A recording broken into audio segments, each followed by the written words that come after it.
Hi guys. Tonight we settle into the endless sweep of a frozen North American plain. You can almost feel the sting of the wind on your cheeks, sharp as a knife, while your boots crunch through drifts that seem to swallow your legs whole. Every breath you pull in is so cold it feels like glass shards dancing in your throat. And as you stand there, surrounded by this brutal expanse of white and grey, you can't help but wonder, how did anyone manage to sleep here without simply turning into a human icicle by dawn? Honestly, you probably wouldn't survive this night, not without some serious tricks up your sleeve. So, before you get comfortable, take a moment to like the video and subscribe, but only if you genuinely enjoy what I do here. And I'd love to know where you're tuning in from, so drop your location and your local time in the comments. Now, dim the lights. Your eyes adjust to the dim horizon where the snow meets the sky, the whole landscape muffled and hushed under its blanket. There is no traffic hum, no glow of cities, only the rasp of wind dragging itself across the flat plain. A line of smoke curls upward in the distance, defying the elements, and you find yourself drawn toward it. Each step is heavier than the last, your breath already frosting your lashes, but still you move toward that faint promise of warmth. You imagine the people who lived here centuries ago, people who knew the cold intimately, yet still managed to build homes that turned this frozen wilderness into something survivable. The snow presses against your boots, creaking like old wood with every stride, and your ears ache from the icy wind. In your mind you trace the history, entire nations of Native Americans who lived through winters harsher than what you're enduring in this little stroll. One fact often overlooked is how ingenious their shelters were. Not just basic tents, but carefully engineered systems of hide, wood, and fire, tested by generations who couldn't afford failure.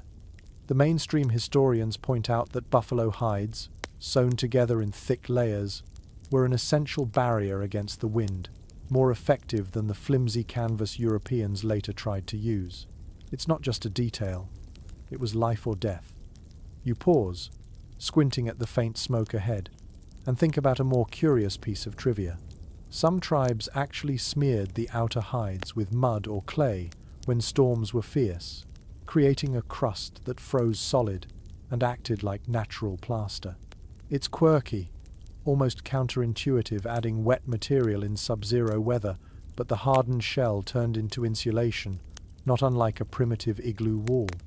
This kind of adaptation reminds you that ingenuity wasn't a luxury out here. It was the only way forward. As you keep walking, the air seems to thin, or maybe it's just your chest tightening from the effort. The wind keeps asking the same question: how do you last a night in this? Scholars still puzzle over whether such shelters alone were truly warm enough without the constant aid of communal fires. Some argue the tents were so drafty that people relied heavily on sheer numbers, while others insist the design itself, angled walls, tight seams, venting flaps, was surprisingly efficient. The truth may lie somewhere in between, an imperfect balance of architecture and shared endurance. You let your imagination slip further, picturing the way your own body would crave warmth now if you had to spend the night. You'd shiver until exhaustion set in, teeth clacking like a percussion line, and eventually your muscles would give out. That's the reality of exposure. Your body can't win against nature without clever tools.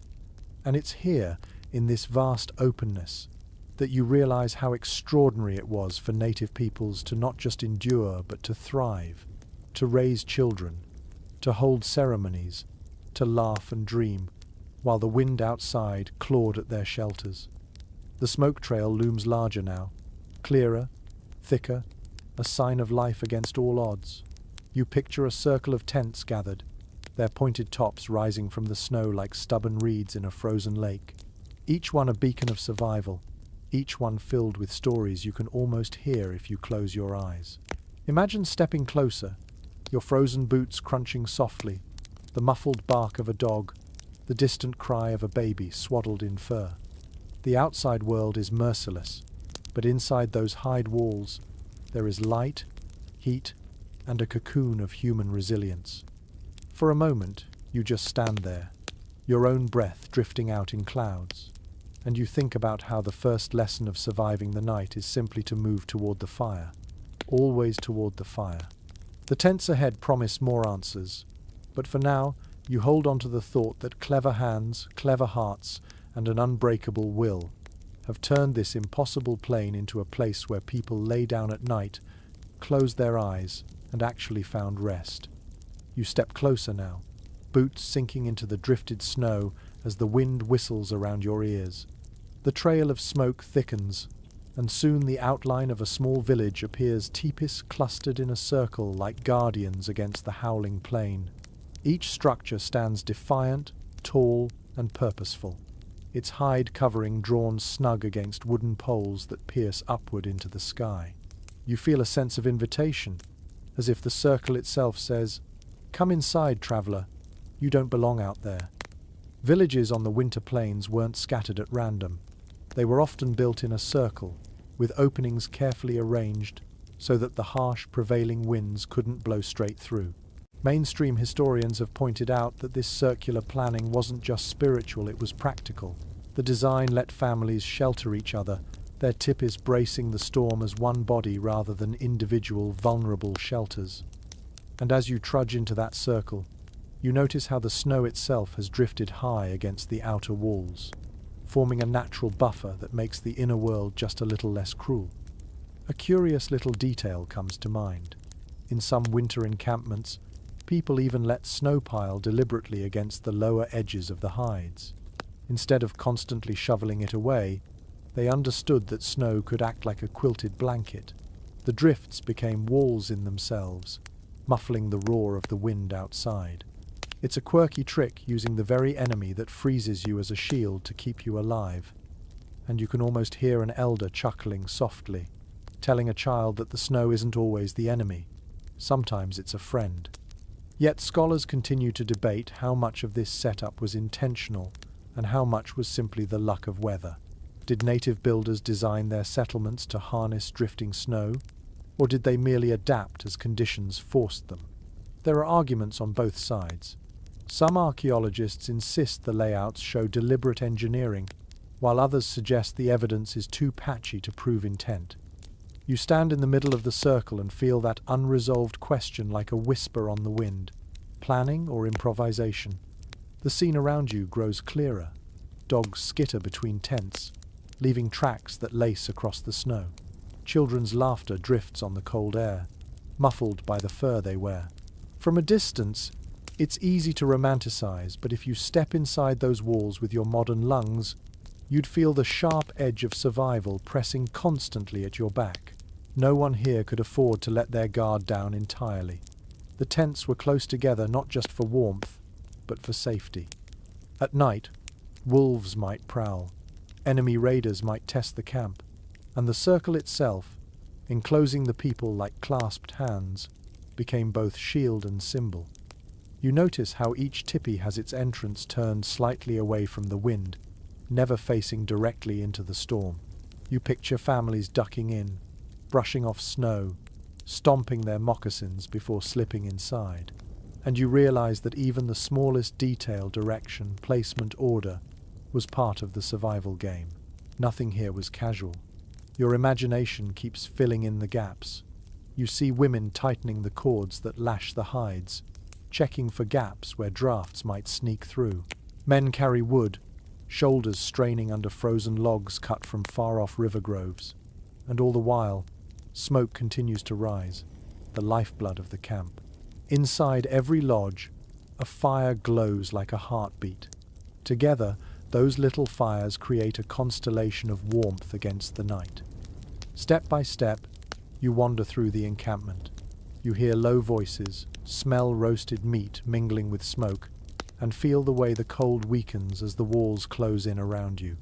This circle is no accident. It is architecture, born of necessity, born of memory, passed down from countless winters before. You almost envy the certainty of these people, who knew exactly where to pitch a home when the world outside was trying to kill them. For a moment, you look up. The poles of each lodge pierce the sky like skeletal fingers, and snowflakes spiral down between them. You realize that here, in this circle, You're not just safe from the storm, you're also inside a story, one that stretches back centuries. You are walking among people who turn nothing but hides, wood, and willpower into survival. The circle holds you, and for tonight, you belong. You stoop at the flap of one of the lodges, brushing off snow clinging to your shoulders, and slip inside. At once, the world changes. The scream of the wind vanishes into a dull hush, and the cold slackens, as if it can't quite find you here. Instead, you are greeted by a darkness that feels alive, a womb-like space stitched from hides and warmed by firelight. Your eyes take a moment to adjust to the dim glow at the center. Flames licking upward, smoke curling lazily through the vent above. The air smells of wood smoke and tanned leather, faintly sharp with resin from the pine that burns. You feel it cling to your hair, to your clothes, the way all who lived here would carry that scent everywhere. There's a softness underfoot too. Rush mats or furs spread across the frozen ground keep you from touching bare earth. You let yourself sink down, feeling how the hides absorb sound, how the layers dull the roar of the outside world into something distant and almost manageable. Mainstream accounts describe this central fire as the heart of every lodge, a constant presence. It wasn't just about cooking, it was survival. The fire warmed, yes, but it also controlled moisture, drying hides and keeping bedding usable through long months of frost. Archaeologists have found layers of charred earth at old campsites, evidence of fires that burned continually for weeks or months. Without that central flame, the lodge would collapse into damp cold, unlivable. There's a more curious little observation that creeps into your mind. Early European visitors sometimes complained that the smoke inside these lodges made their eyes water so badly they could hardly breathe. And yet the families living here didn't seem bothered.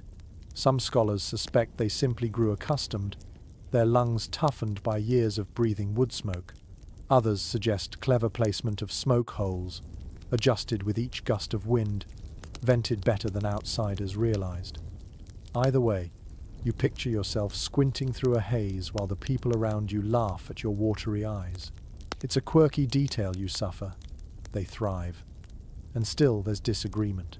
Anthropologists continue to argue over just how effective these smoke holes were in regulating air. Were they marvels of design, carefully oriented to prevailing winds, or were they little more than constant nuisances, letting in drafts as much as they vented smoke? The evidence is frustratingly elusive. You tilt your head back, staring at the faint shaft of daylight where the smoke drifts upward, and feel the weight of that unanswered question pressing on your chest along with the haze. Yet even with the sting in your eyes, you can't deny the coziness of this space. Around you, families cluster close. Children curl up under blankets of fur, their soft breathing mingling with the crackle of the flames. You hear the shuffle of a woman adjusting hides at the entrance, tugging them tighter against a new gust outside. A man pokes the fire, sending sparks into the dim rafters, while the air warms enough for you to unclench your shoulders. The cold is still here, but softened, muted, kept at bay by a fragile balance of fire and fur. Your senses take over, the hiss of sap as a log burns, the rustle of skins overhead, the low murmur of voices exchanging words you can't quite catch.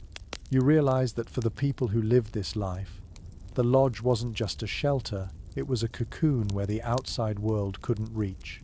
In the middle of endless blizzards, inside this dim circle of light, life felt possible. And maybe that's the secret, you think, as your gaze drifts into the fire. Survival here wasn't about defeating winter.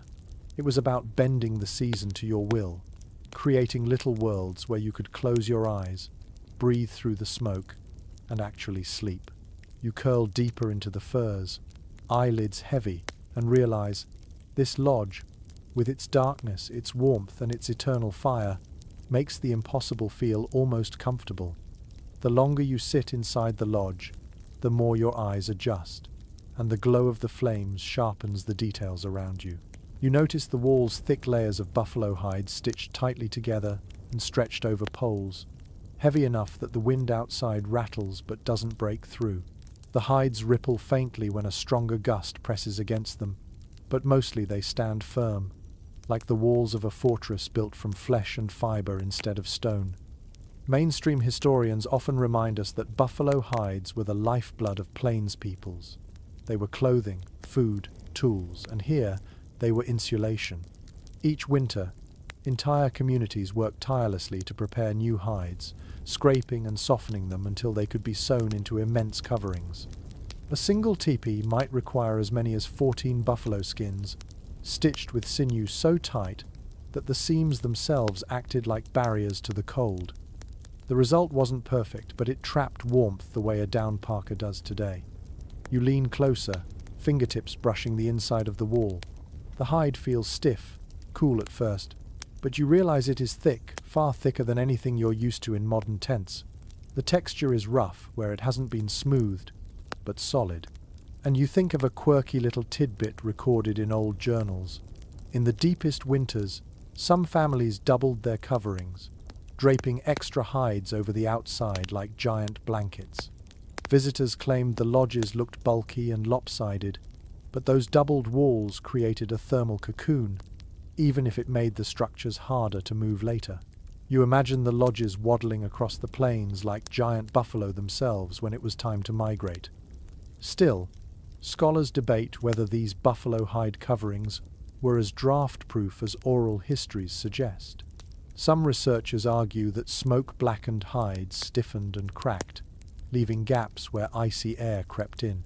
Others counter that skilled women constantly maintained them, replacing panels, patching holes, and tightening cords so the lodges stayed resilient.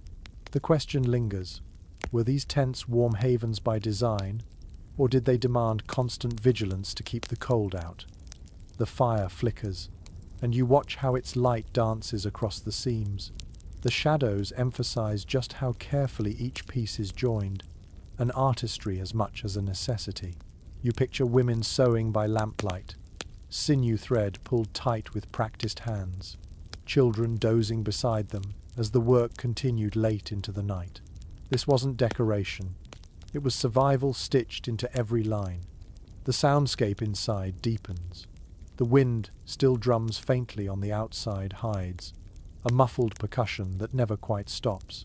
But within the layered walls, the sound feels distant, like a storm you've locked out.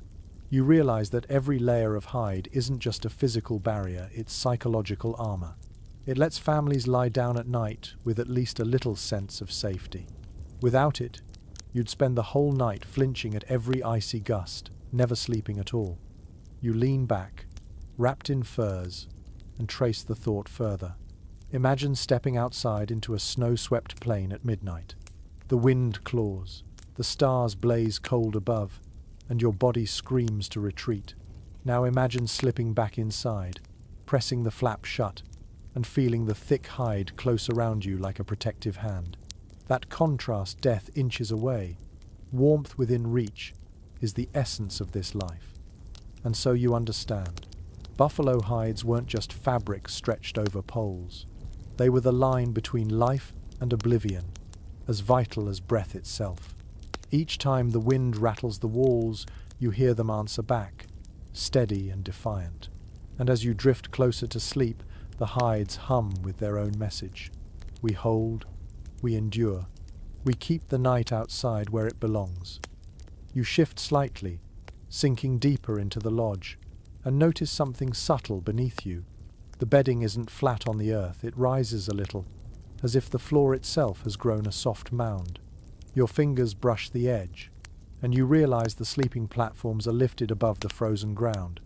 In a world where every ounce of heat mattered, this small detail made the difference between shivering all night and actually resting. Mainstream historians often point out that many plains and woodland tribes built bedding frames from willow or other flexible branches, lashed together to create low cots. On these, families piled furs, grasses, or woven mats, keeping their bodies from lying directly on icy soil. Cold seeps up relentlessly from the ground, leaching warmth faster than any draft from above, and these raised beds were simple yet ingenious defenses. If you've ever gone camping without a sleeping pad, you know that feeling. The The cold ground doesn't just chill you, it steals from you. There's an odd little tidbit about how people sometimes lined their platforms with fresh-cut cedar or pine boughs, not only for cushioning but for scent. Imagine drifting to sleep wrapped in fur, your nose filled with the crisp tang of evergreen. Some accounts even mention that the smell was considered protective, almost spiritual, warding off illness and bad dreams. A curious crossover between practicality and belief. You don't just want warmth, you want comfort for the spirit too. And yet scholars still argue about how universal these raised beds were. Were they standard across winter lodges, or luxuries reserved for those with enough resources? Some anthropologists suggest only certain tribes consistently built them, while others relied more on thick layers of hides laid directly on earth. The truth is murky, and the archaeological trace is bits of wood. Patches of matting don't always survive the centuries.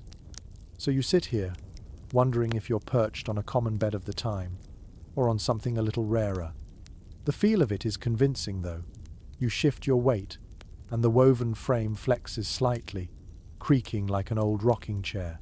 The firelight flickers across the platform, catching the outlines of furs layered thick. You can almost imagine a family curling up together here. Children tucked between parents, a grandmother muttering softly, everyone packed close not just for warmth, but for reassurance. Above them, the smoke spirals lazily. Beneath them, the cold waits, unable to breach the simple magic of willow rods and layered hides. Your senses keep pulling you deeper. The fur beneath your hand is dense and soft, maybe wolf or bear, still carrying the faint musk of animal life. The air is warm enough that you can relax your jaw, stop clenching against the chill. You listen to the fire's low crackle, feel the rise of heat drifting upward, and recognize how cleverly all the parts work together. The hides above, the bedding below, and you suspended between, cocooned from the ice. It's easy to forget how fragile that balance is. If the bedding rots from damp, if the fire goes out, if the hides tear, the cold will return in a heartbeat. But for now, here inside this winter lodge, the raised platform feels like a small throne of survival. It elevates you not just above the ground, but above the constant fear of freezing. And as you ease yourself back, staring into the firelight, you realize the lesson hidden in these wooden frames. Sometimes the simplest lift, just a handspan above the ground, is what keeps you alive through the longest, darkest nights. You lean back on that raised platform, pulling the nearest covering across your chest, and feel the heavy weight of fur settle around you. It's not a blanket in the modern sense. It's a quilt of pelts stitched together, each piece carrying the warmth of an animal that once roamed these same plains. Bison, deer, elk, even fox, layer upon layer, trapping air the way modern sleeping bags do, only heavier, more primal. The sensation is immediate. The cold withdraws, chased from your skin, and you sink into a cocoon thick enough to muffle the outside world. Historians point out that winter bedding in native lodges was a complex art, not just a heap of hides. Women often sewed fur into patchwork blankets, their stitches as deliberate as those used to make the lodge itself. These coverings were prized possessions, sometimes handed down through families, and they became as central to survival as the fire in the hearth. When explorers first described them, they marveled at the sheer volume, piles of fur so dense that a person could vanish beneath, warm enough to endure nights when frost crept even into the marrow of the bones. But there's also a quirky little footnote here. Some tribes didn't just use fur, they layered in feathers. Goose down and duck feathers were stuffed into covers, making them softer and lighter than heavy hides. Imagine lying beneath a patchwork of downy quilts, the feathers rustling faintly as you shift. It sounds luxurious, almost decadent, and yet it was born not from indulgence but from resourcefulness. Every scrap had a purpose. Nothing was wasted. Scholars remain divided on how common these feather-filled coverings were. Some argue that only certain woodland groups with access to waterfowl could produce them regularly. Others claim trade networks carried such bedding far across the continent, meaning even a plains tipi might hold a quilt heavy with down. The records are ambiguous, the evidence fragmentary. So you're left to wonder, tucked under this imagined quilt, are you resting beneath an everyday comfort, or under the rare spoils of a particularly well-prepared family? Your senses wander as you imagine the feel. The fur closest to your skin is soft, warmed by your body almost instantly. Beneath that, heavier pelts buffalo, perhaps pressed down like a weighted blanket, reassuring in their gravity. You inhale the faint scent of smoke embedded in every fiber, a perfume of survival that no amount of scrubbing could erase. Outside, the wind lashes the lodge, but here beneath your coverings, the world feels distant, powerless. It strikes you, too, that these quilts weren't just practical, they were intimate. A family's story was literally stitched into them. Hunts remembered, animals honored, scraps reused from generations past. When you pulled one over yourself, you weren't just wrapping in warmth, you were wrapping in memory. The hides whispered of the plains, of rivers crossed, of hunts completed. They were history you could sleep beneath. As the fire crackles lower, you draw the covers tighter, listening to the muffled world around you. Children turning in their sleep, a baby sighing softly, someone stoking embers with a careful hand. The fur absorbs the sounds, the feather lining dulls them further, and soon you're drifting in a silence as thick as the quilts themselves. And that's the real marvel, you realize. These coverings weren't simply about keeping death away. They created a world soft enough, warm enough, to let dreams arrive. They gave families the chance not just to survive winter nights, but to actually sleep, to rest deeply enough that they could rise in the morning and face another day on the unforgiving plains. The fire in the center crackles, sending a last spray of sparks upward, and you realize how precarious this warmth truly is. Without it, every fur, every hide, every feather loses its power. Heat is the lifeline, and keeping that lifeline alive through the long hours of night isn't something left to chance. You picture the rhythm of winter nights in the lodge. Someone always awake, someone always tending, because the fire cannot be trusted to watch itself. Mainstream historians often describe this as a shared responsibility within families or bands. Nighttime fire duty rotated, sometimes informally, sometimes with a set order. One person would wake every couple of hours to feed the flames, stir the embers, and ensure the smoke hole stayed clear enough to vent. It wasn't glamorous work, it meant rising from warm furs, blinking against smoke, fumbling for logs with fingers stiff from cold, but it kept the rest of the household safe. A fire that died overnight could mean frostbitten faces by dawn, or worse, bodies too stiff to rise again. There's an odd, almost endearing detail you recall from some frontier accounts. Children, eager to prove their usefulness, sometimes begged for the chance to tend the fire. Elders would allow it, under watchful eyes, teaching them how to poke embers just so, how to place logs so they caught without smoking everyone awake.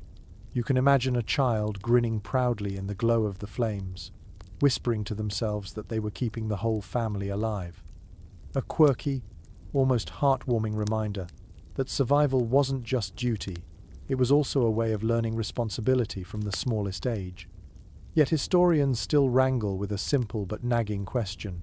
How effective were these constant shifts? Did fires really burn hot enough, long enough, to sustain warmth through the coldest nights? Some argue that the hides and bedding alone carried much of the load, with the fire serving more for cooking and comfort. Others insist that without vigilant tending, frost would creep in relentlessly. The debate continues, smouldering like the embers themselves, unresolved but endlessly fascinating. You let yourself imagine one of those shifts. You stir in your bedding, your breath fogging in the dim air. Someone rises beside you, maybe a father, maybe an aunt, and pads quietly to the fire. The sound of logs shifting is soft but reassuring. Sparks flare, shadows leap across the lodge walls, and warmth pushes back against the chill seeping from the earth. You relax again, knowing someone else is watching. The watchfulness itself becomes part of the lullaby. The fire has its own personality here. It hisses when damp wood meets heat. It roars when a log catches properly. It sighs into embers when left too long alone. You can almost hear it complain when ignored, or purr when fed. And like every living thing, it needs caretakers. The rhythm of tending the poke, the shift, the small exhale of smoke becomes the background music of winter nights. You lie back under your furs and let the warmth creep into your bones.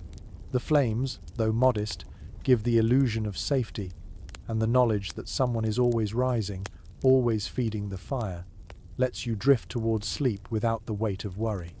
Out here, on a plane that could kill you with a single lapse, that trust is worth more than any quilt or covering.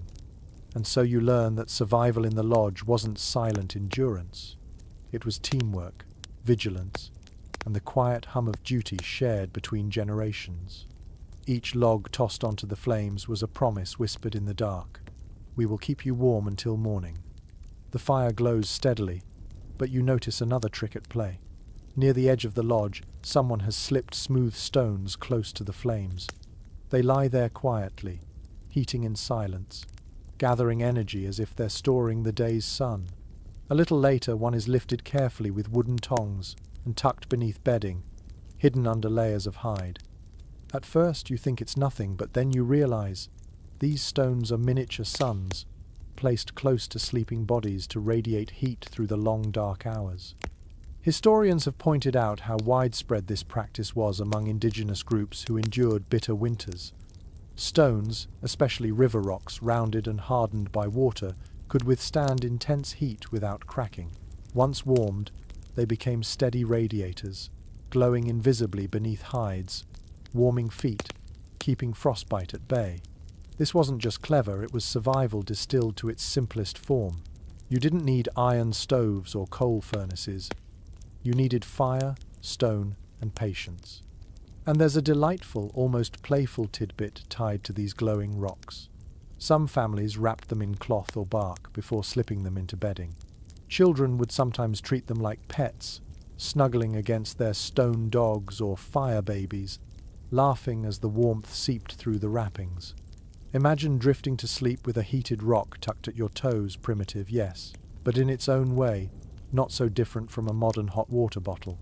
Still, archaeologists puzzle over just how common this trick was. The absence of written records leaves room for debate. Did every winter lodge rely on heated stones, or was it a practice only when fuel was abundant enough to spare? Some scholars argue that wood scarcity might have limited it, while others believe the sheer necessity of warmth made it a near-universal tactic. The arguments swirl like smoke, never quite settling. You watch in your imagination as the rocks are placed, one at the base of a bed, another near a child's cradle, another under a grandmother's mat. The warmth spreads slowly but surely, seeping into fur, softening stiff joints, easing muscles clenched against the cold. The glow is invisible, yet its presence is undeniable, a comfort that lingers long after the flames burn low. The sensory detail is vivid, the faint crackle as a hot stone touches damp fabric, the soft hiss of steam rising, the earthy smell released when stone meets heat. You can almost feel the contrast. Icy air on your face, steady warmth at your feet. It's a rhythm of hot and cold that balances strangely well, coaxing your body toward rest. And in that moment, you realize how resourceful these families were. Nothing was wasted, not even the stones scattered across riverbanks. Everything around them, the earth, the animals, the air, was pressed into service, turned into a partner in survival. What feels like improvisation is actually deep knowledge, honed through centuries of trial and memory. You settle yourself as if the stones were beneath your own bedding now, radiating heat up through your body. The wind outside rattles the lodge, the fire sighs low, and yet the warmth lingers, secret and steady. It is enough to let you relax, enough to let eyelids droop, and you can almost hear a quiet voice from the past reminding you, when the night is long, even the stones themselves can be convinced to keep you company. The fire flickers lower, stones radiate their stored heat, and yet another layer of protection is working outside. You picture the snow itself, piled high against the base of the lodge, like a white blanket draped by nature's own hand. At first it seems absurd. Snow is the enemy, the biting edge of winter. But here, it becomes an ally. Packed tightly, the drifts press against the hides and seal the base, cutting off drafts and muffling the constant howl of the wind. Historians often note that many native communities didn't rush to shovel snow away from their lodges. Instead, they allowed it to bank naturally, sometimes even encouraging it. The science is simple. Snow, when packed, holds trapped air that acts as insulation. It's the same principle that makes igloos surprisingly warm inside, even though they're built from ice. By winter's deepest nights, the base of a tipi could look half buried, and yet those drifts were not a danger, they were a wall of protection. One quirky little detail comes from oral traditions describing how children would sometimes burrow into those snowbanks during the day, carving little tunnels and caves for play. Parents might scold them for letting in too much cold, but at the same time, they knew the snow itself wasn't a threat if respected. In fact, the muffled quiet inside such burrows was oddly comforting, like being inside a secret den. You imagine a child sneaking back in, cheeks red, hair dusted with frost, carrying that same muffled silence back into the lodge, as if it were treasure. But scholars still disagree on how intentional this use of snow was. Did families really plan their lodges to harness snowdrifts, or did they simply adapt to what winter handed them? Some argue the encampments were sited in places where drifting was predictable behind hills, near riverbanks, while others believe the snowbanks were more accidental than engineered.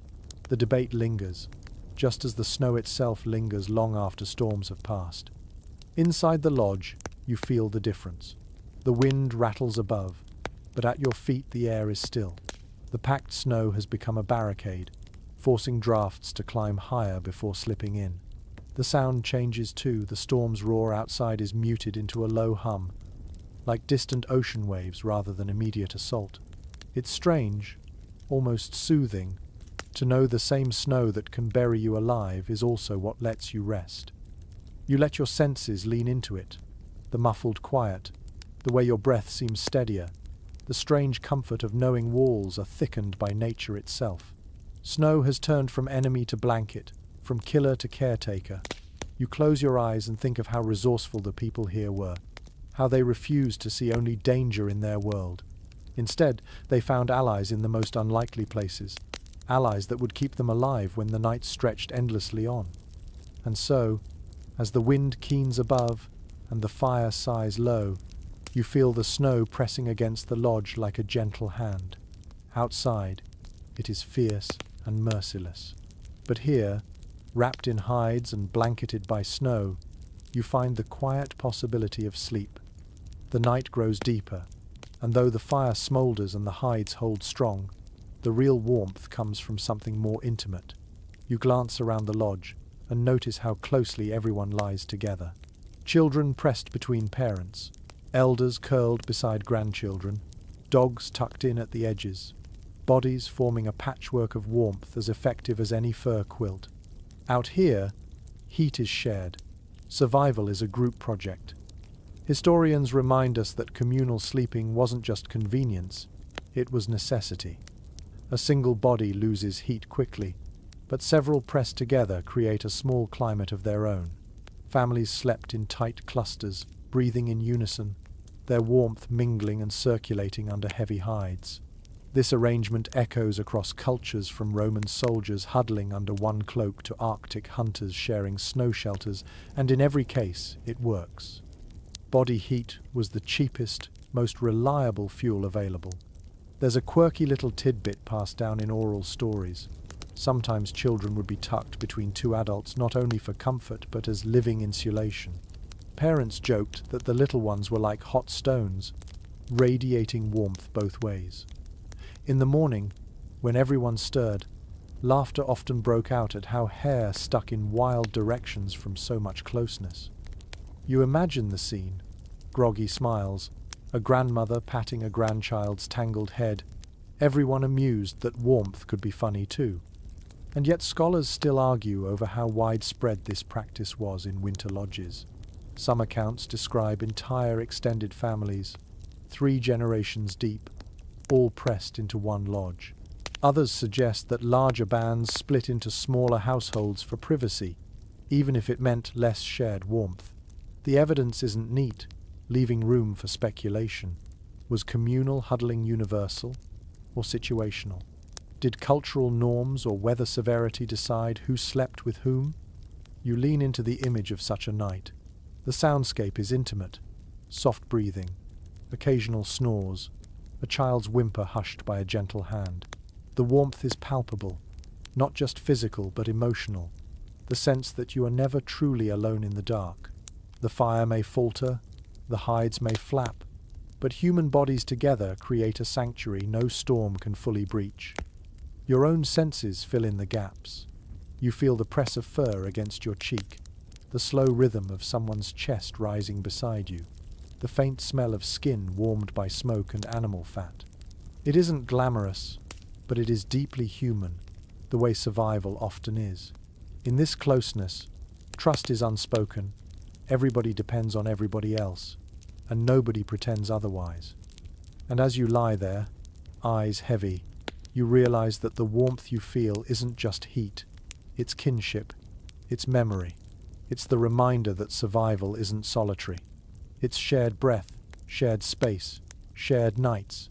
Out here, in the endless snow, the warmth of a body beside you is the difference between freezing and waking to another day. The fire burns steady, the quilts of fur hold tight, and yet your attention drifts to the smallest figures in the lodge, babies. In a world this cold, where even adults risk frostbite in minutes, how did tiny bodies survive the night?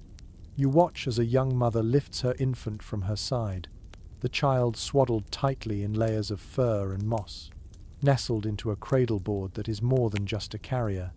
It is a tiny fortress against the cold. Mainstream historians emphasize that cradle boards were essential tools of survival. A baby bound in one was not left bare to the winter air. Beneath the wrappings, absorbent moss lined the frame, working like a natural diaper while adding insulation. Furs wrapped around the whole structure, sometimes lashed with hide thongs so no draft could sneak in. It was practical, yes, but also ingenious. That small, rigid board kept the infant warm, dry, and protected, even on nights when the cold rattled the very bones of the lodge. And then there's a quirky tidbit that surfaces from some frontier accounts. In particularly, cold nights, parents sometimes tucked heated stones carefully wrapped near the foot of the cradle board. Others say they placed the entire cradle board close to the mother's side, sliding it beneath the same coverings so her warmth radiated into the infant's cocoon. Imagine the odd sight of a rigid, fur-wrapped bundle pressed right up against its mother, both breathing in sync, 2 lives tied together by the simplest of arrangements. But scholars continue to argue over whether infants were always kept in cradle boards through the night or if, in winter, swaddling alone was more common. Some anthropologists argue that cradle boards limited flexibility, making it harder to keep a baby warm with shared body heat. Others counter that the careful layering and moss lining were precisely what made them safe in such climates. The archaeological record naturally leaves no infant bedding behind, and so the debate lingers unresolved. You imagine the sensory details of such a scene. The mother's breath curls over the fur, misting in the low firelight. The baby shifts faintly, but no cry comes, the swaddling soothes, the warmth holds steady. You notice the faint scent of cedar bark woven into the wrappings, a touch believed to bring both health and spiritual protection. The cradle board itself leans slightly at an angle against the mother's bedding, tilted so the infant feels cradled as if still in arms.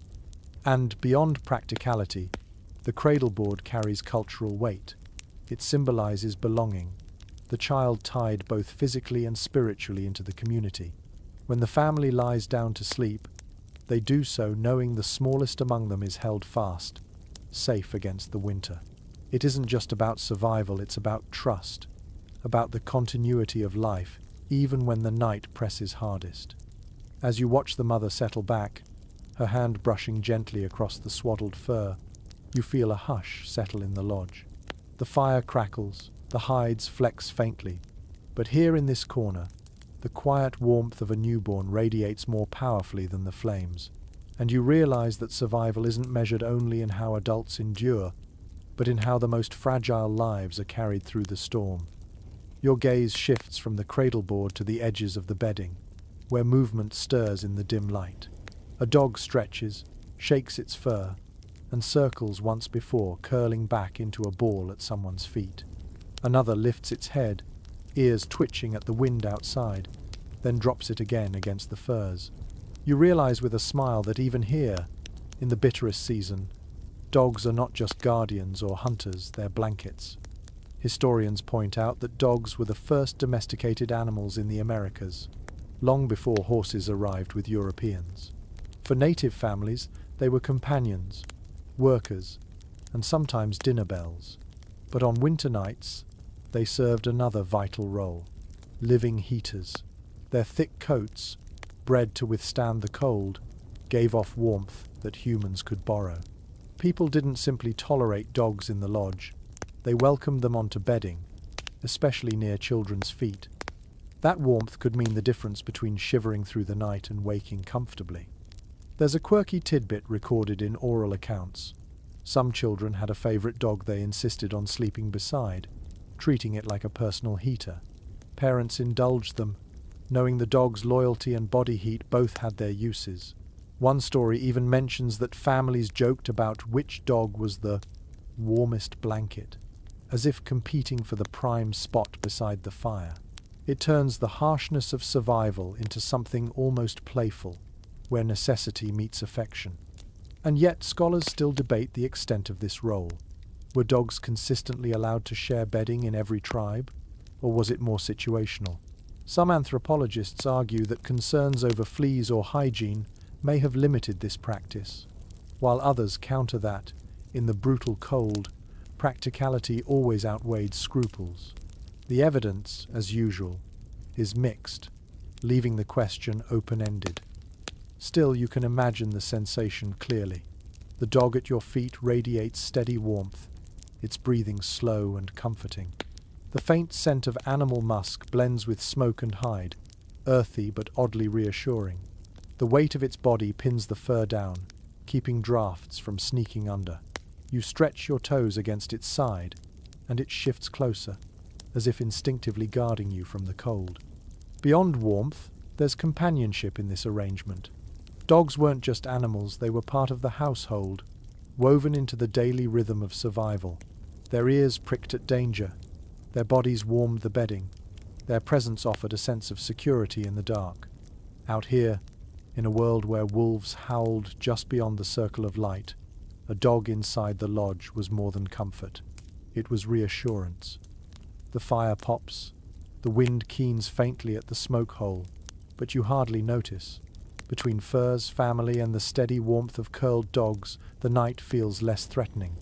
You find yourself sinking into that timeless bond, marveling that something as simple as a loyal animal could tip the balance between fear and rest. And so you drift, warmed not only by hides and fire, but by the steady breath of companions who never questioned their place at your side. Survival here wasn't solitary. Even the dogs helped carry it through the long, frozen night. The dogs settle, the fire hums, and yet your eyes are drawn upward. Above the glowing circle of flames, smoke gathers in a wavering column, slipping out through a hole at the top of the lodge. You realize this opening is no accident. It's the smoke hole, that strange compromise between warmth and breathability. Without it, the lodge would choke in its own haze. With it, the bitter air can creep in. It's a delicate balance, argued about as fiercely in camp as it is among scholars centuries later. Historians often emphasize that smoke holes were adjustable. A flap of hide could be tied open or closed, depending on the wind, with poles used to shift its angle. Families became meteorologists of the night, reading gusts by ear and instinct, adjusting the vent so smoke escaped without inviting drafts. You imagine someone stirring at midnight, tugging a cord to tilt the flap, muttering softly as they tried to appease both fire and frost. There's a quirky tidbit from some oral traditions. People told stories of spirits that rode the smoke, slipping through the hole to carry prayers to the sky. Children sometimes whispered wishes into the rising haze, half game, half belief. The smoke hole wasn't just ventilation. It was a portal, a bridge between worlds. To a tired child staring upward in the dark, the glowing shaft of sparks might look like a ladder for ancestors. Yet scholars continue to debate how efficient these openings really were. Some argue that smoke holes in buffalo hide typis let out too much heat to be truly effective, making interiors far colder than memory suggests. Others counter that proper angling and overlapping hides created a chimney effect that drew smoke upward while minimizing drafts. Archaeological data is scarce, and so the argument smoulders unresolved, much like the embers beneath you. You lie back, studying the vent above. Cold air seeps faintly along the edges, kissing your cheeks. But without it, the smoke would sting your lungs, blur your eyes, and make sleep impossible. The trade-off is inescapable. Breathe easier and risk a chill, or seal tight and suffocate slowly. The people who lived here didn't theorize, they adapted, shifting hides as naturally as you might adjust a window. Your senses drink in the detail. The faint glow of sparks rises through the smoke hole, bright against the dark sky beyond. The wind sometimes moans through the gap, a soft flute-like sound that twines with the fire's hiss. The smell of wood smoke clings to your skin, sharp but oddly comforting, as if reminding you you're alive with each breath. It dawns on you that the smoke hole is more than architecture. It is compromise embodied. Every winter lodge carried this small, necessary weakness, an opening that could not be fully sealed, a vulnerability that made life possible. And as you watch the sparks vanish into the night, you feel the strange reassurance of it, that survival isn't about perfection, but about learning to live with small losses. You lie there under the quilts of fur, warmed by fire and by dogs curled at your feet, when suddenly the wind rises again. It lashes the lodge with a force that makes the hides tremble. The poles groan faintly overhead. For a moment, you are reminded that outside this fragile shelter stretches a plain of endless cold, and yet inside, the storm takes on a different sound. It is muffled, softened, transformed into something you can almost fall asleep to. Historians have noted how the acoustics of a hide-covered lodge created a unique soundscape. Wind that would howl brutally in the open air drummed gently against the taut surfaces, turning violence into rhythm. The hides acted like a giant drum skin, vibrating with each gust. For families huddled inside, this steady percussion became part of the night. Some accounts even describe it as comforting, a reminder that while winter raged outside, the lodge was holding firm. There's a quirky tidbit in oral lore. Children sometimes pretended the wind was a giant animal pouring at their lodge trying to get in. They laughed at the thumps and flutters, turning fear into play. Parents encouraged these stories, perhaps because they lessened the terror of storms that could last for days. You picture a little one giggling under the firs, whispering that the sky bear is scratching again. Yet scholars still debate just how secure these lodges were against the fiercest blizzards. Some argue that no matter how tightly hides were lashed, snow and wind inevitably found their way in, chilling the interior. Others suggest that with enough layers and constant attention, the lodges were remarkably resilient, keeping families surprisingly warm even in brutal conditions. The archaeological record leaves only post holes and charred fire pits, so the arguments remain unresolved, like the sigh of wind through poles. The sensory experience is unmistakable. The wind outside roars, but here it becomes a muted heartbeat against the walls. The fire cracks in counterpoint, offering its own rhythm. Together, they form a lullaby of survival, the storm and the hearth singing in duet. You feel the vibration of each gust through the floor, a low thrum that travels up your spine, not frightening but grounding. It's the music of winter life, unavoidable yet strangely reassuring. You breathe deeply, filling your lungs with smoke-tinged air, and realize how the sound changes your perception of the storm.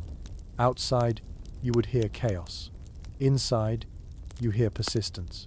The lodge doesn't silence the storm, it reshapes it into something survivable, even soothing. And as your eyes flutter heavy, you find yourself grateful for the steady drumming, a reminder that the world beyond may rage, but within these hides you are cradled in rhythm. The wind fades to a steady murmur, and with it your other senses heighten. You inhale, and the night delivers its own perfume. Wood smoke thick and sweet, leather warm from firelight, dried meat hanging in strips that give off a faintly savory tang. These are the smells of winter survival, stitched into the fabric of the lodge. You can almost taste them on your tongue, layered like the hides overhead. Historians often remind us that smoke wasn't merely a nuisance, it was preservation. Meats, fish, even berries were hung in the rafters where the fire's smoke curled. The constant exposure dried them, warded off rot and flavoured them too. The lodge itself became both home and smokehouse. And the smell? It clung to everything. Clothes, hair, bedding, even skin. For people inside, it was the smell of comfort, of safety, of food waiting when storms made hunting impossible. There's a quirky little note from early European visitors who remarked that native lodges smelled so strongly of smoke and leather that they tasted it in their beards for weeks. Imagine stepping outside after a night here, carrying that scent wherever you went. For the villagers themselves, it was hardly noticed, just part of existence, as natural as the air itself. But scholars still wrangle over how healthy this smoky world was. Did constant inhalation of wood smoke damage lungs over generations, or did people adapt? Some argue high mortality from respiratory illness hints at the cost, while others suggest resilience was greater than we assume. Without medical records, it remains an open-ended question, lingering in the haze above the embers. You close your eyes and let the scent fill you more deeply. Smoke curls into your hair, rich and resinous. The hides around you give off an earthy musk, softened by age and use. From the corner, a faint sweetness drifts, perhaps dried berries hung in a pouch, their sugars caramelized by heat. The air is thick, layered, textured, every breath carrying the story of the lodge. For the families living here, those smells weren't just background, they were reassurance. If the lodge smelled of smoke, the fire was alive. If it smelled of meat, there was food to share. If the hides gave off their musk, the walls were intact, holding strong against the storm. Even your sense of smell became part of survival, part of the nightly inventory that told you without words that you were safe. And so you settled deeper under your furs, eyelids heavy, lungs filling with the rich perfume of wood and hide. Outside, the storm is scentless, blank, merciless. Inside, the world is saturated, comforting, alive. It is not perfume in the modern sense, it is the smell of endurance, of life that refuses to yield. The smells linger thick in the air, but soon another layer of the night's survival emerges. Sound not from storm or fire, but from human voices. As the lodge quiets, you hear an elder begin to speak. The words are low, deliberate, the cadence rising and falling like the crackle of embers. Around you, children lean closer, eyes half-lidded but ears wide open. Stories fill the darkness as surely as warmth fills the furs. Historians emphasize that storytelling was central to winter life. Long nights, when work was done and storms kept families indoors, became seasons of oral history. Myths, genealogies, hunting tales, trickster stories all passed from voice to ear, ensuring that nothing important was lost. Survival wasn't only about body heat, it was about memory, identity, continuity. Without these tales, the cold nights would swallow more than just warmth, they would swallow meaning. And here's a quirky little tidbit you might not expect. Some tribes believed children would sleep more peacefully if the last words they heard at night were stories of heroes or animals. Mischievous creatures like coyote or raven made perfect bedtime company. Imagine drifting off while someone describes raven stealing light from the sky, or coyote tricking stronger animals with his cleverness. Laughter mixed with yawns, and dreams picked up where the story trailed off. Yet scholars still discuss how much of these tales were strictly for children, And how much were community lessons disguised as entertainment? Were winter stories merely to pass the time, or were they structured teaching moments? Some argue they were mnemonic devices to preserve complex histories. Others claim they were deliberately moralistic. The line between entertainment and education blurs, as it often does in oral traditions. You listen more closely. The elder's voice hums steady, the firelight flickering across lined features, hands gesturing slowly. Each pause hangs heavy in the air, filled with expectation. A child giggles at a familiar part of the story, and an adult shushes gently, though a smile tugs at the corner of their lips. The rhythm is hypnotic. The hush of voices, the occasional bark of a dog outside, the snap of resin in the fire. Your senses absorb it all. The cadence of the story seeps into your breathing, slowing your chest. The warmth of the bedding fuses with the warmth of words. You realize how powerful this ritual was. Stories softened the mind, making the cold less sharp, the night less threatening. By the time silence returned, people weren't lying awake listening to the storm, they were already wandering the dream worlds the elder had opened for them. And so you let yourself drift, hearing a tale that is both ancient and immediate, a tale that turns the darkness itself into company. In this lodge, winter nights aren't empty. They're full of voices, memory, and the gentle magic of words that lull you into dreams. The elder's story fades, leaving behind a hush as soft as the furs wrapped around you. Yet the lodge is never entirely silent. From a corner comes the slow, steady thump of a drum. Not loud, not ceremonial, but gentle like a heartbeat extended into the night. Someone taps it idly, the rhythm slow enough to merge with breathing. Around you, bodies adjust, exhale, and begin to follow that sound into sleep. Historians note that rhythm played a role not just in ceremonies but in everyday life. A drum's pulse, or even the repeated sound of someone humming, could help calm a restless night. The Plains peoples understood that humans sync unconsciously to rhythm. By aligning breath and heart to steady beats, you could coax yourself and your children towards sleep. In winter lodges, where storms rattled the hides and fear might otherwise keep eyes open, rhythm created peace. And then there's a quirky little detail. Some accounts tell of women rocking cradle boards against the floor in time with their own heartbeat. The babies would quiet, lulled by the combined thump of wood and flesh. Travelers sometimes mistook this for formal music, when in truth it was as practical as a lullaby. Imagine that sound, the soft double thud of a mother's chest, and the cradle board against the earth, perfectly matched. A primitive, yet profoundly human metronome. Still, scholars debate whether such night drumming was widespread practice or just occasional. Was it a routine, a nightly ritual in many lodges, or was it reserved for restless evenings when storms howled too fiercely for easy sleep? Some ethnographers argue that continuous rhythm was central, others suggest its romanticized memory. The truth likely shifts like the drumbeat itself, sometimes steady, sometimes absent. Your senses lean into it. You feel the vibration more than you hear it. Low, resonant, traveling through fur, hide, and bone. It mingles with the crack of the fire and the faint moans of wind at the smoke hole. Your chest begins to match it, breath deepening, shoulders loosening. The entire lodge breathes as one, a small community sync to a beat as old as time. You let your imagination stretch outward.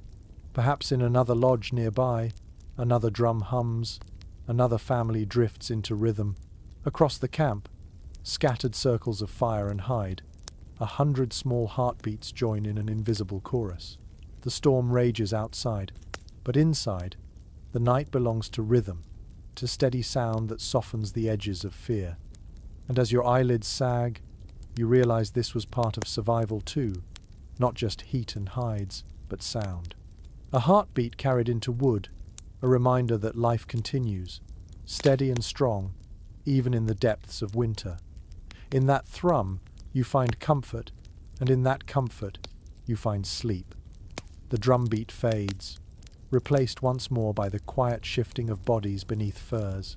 The fire hums low, the dogs sigh, and yet within the stillness of the lodge there remains an invisible structure, an arrangement that shapes where each person sleeps. You look around and notice it isn't random. Men lie closer to the walls, where drafts may creep in and where a watchful ear can catch any sound beyond.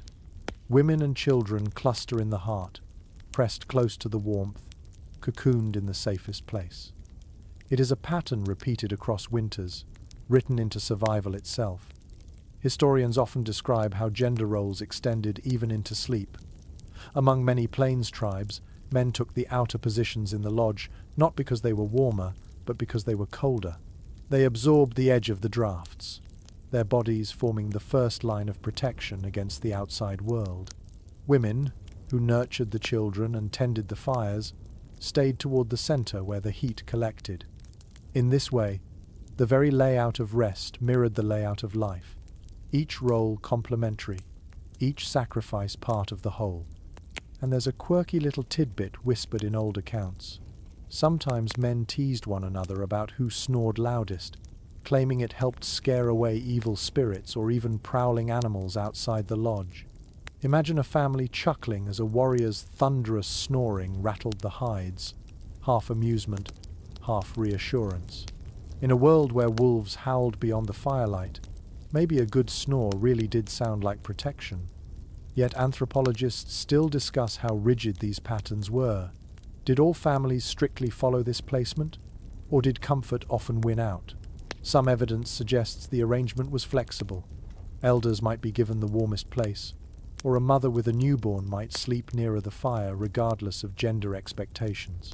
Others argue the arrangement held strong, a nightly rehearsal of communal duty. The truth, as usual, may lie in the shifting lines of memory and circumstance. You take in the sensory detail of such a scene. To your left, a man shifts, his outline silhouetted against the faint draft creeping under the hide. His breath mists in the chill, but he does not stir fully awake. He has learned to endure that edge of cold. At your center, a woman draws a fur tighter around two small children, her hand gently pressing their backs as if to remind them they are safe. Near the fire, another elder stirs, tossing a log onto the embers with the instinct of someone who has done so 1,000 nights before. The arrangement is practical, but it is also deeply symbolic. The lodge becomes a microcosm of society itself. Men outward-facing, ready for danger. Women inward, guarding the future. Children at the very core, the flame around which everything else is arranged. In that circle, you see not just survival but philosophy, a living diagram of how these people understood themselves and their world. Your imagination drifts further. You think of how different this is from the individual beds and bedrooms of modern life. Here, privacy dissolves into closeness. Every cough, every shift, every sigh is shared. The smell of one's skin becomes the smell of all. You cannot separate yourself from the others, nor from their roles. In this lodge, you are one body with many parts, each keeping the others alive. There's an intimacy to this closeness that extends beyond warmth. Whispers travel easily in the dark, words exchange softly as children doze. A husband leans toward his wife, murmuring something that makes her lips curl into a smile even as she feigns sleep. Across the lodge, a grandmother hums faintly, her voice so low it blends with the fire's crackle. The arrangement isn't only defensive, it is deeply human, layered with affection and memory. And yet the scholar's question lingers in the background. Was this rigidly prescribed, or was it fluid like so much of life? Perhaps the arrangement changed night by night, storm by storm. Perhaps the rule was less a rule and more a rhythm, flexible as breath itself. The evidence is murky, leaving you with the picture but not the certainty. You imagine the physical sensations of this placement. On the outer edge, the floor feels colder, and the hides flutter more often with gusts of wind. Your shoulder brushes against the taut wall, vibrating faintly with each storm beat. Toward the center, the warmth grows thicker, layered by bodies as much as furs. The air is richer here, heavy with smoke and breath. You move inward and feel your muscles release, the cold at your extremities easing. The contrast is stark, a bodily reminder of why the arrangement mattered. And then there is the symbolism again, tugging at you. In the heart of the storm, this small circle has drawn its own map of the world, its edges braced by guardians, its center cradling the future. To live this way is to sleep each night inside a story of who you are and what you owe. Each body position is a promise whispered without words. I will guard you. I will keep you warm. I will see you safely to morning. Outside, the wind claws still, wolves pacing beyond the glow. But inside, the pattern holds, night after night, generation after generation. And as you nestle deeper into your imagined place at the center, you feel the immense comfort of that order. It is not a prison, not a restriction. It is a map of care, drawn by necessity, lit by fire, remembered in warmth. The drumbeat may have faded, but the rhythm persists in the breathing of the men at the edges, in the sighs of women cradling children, in the steady rise and fall of warmth across the lodge. Together, they form a chorus of endurance, a living shield against the long winter night. And as your eyelids grow heavy again, you realize that even sleep here is communal. Even dreams are shared. To drift away in this circle is to let go, trusting that others will hold the edges of the world until you wake again. The lodge is quiet now, the breathing steady, the furs heavy with shared heat. But beneath the stillness, hunger often lingered, gnawing at bellies through the long winter nights. Food was precious, and in the leanest seasons, survival meant making do with less than comfort. You shift slightly under the coverings, your imagination sliding into that reality, trying to fall asleep while your stomach twists and grumbles, the emptiness as sharp as the wind outside. Historians remind us that winter was the cruelest season for native families, especially on the plains. Summer hunts and autumn harvests filled caches with dried meat, berries, corn, and squash, but deep snows often cut off hunting grounds and depleted stores. Starvation was not uncommon. Families learned to ration carefully, measuring each portion so supplies might last until spring. Sometimes this meant going to bed with only a few bites in your belly. You weren't alone in that emptiness, everyone felt it. Even children. Hunger was part of winter's embrace. And then there's a quirky tidbit worth lingering on. Some traditions spoke of fasting during harsh stretches, not only as necessity, but as an opportunity. A vision quest forced by hunger might bring dreams of guidance, spirit animals, or ancestors. A starving body wasn't just weak, it was also thought to be porous, open to visions. So, while some lay awake gnawing on desperation, others whispered that emptiness could be a teacher.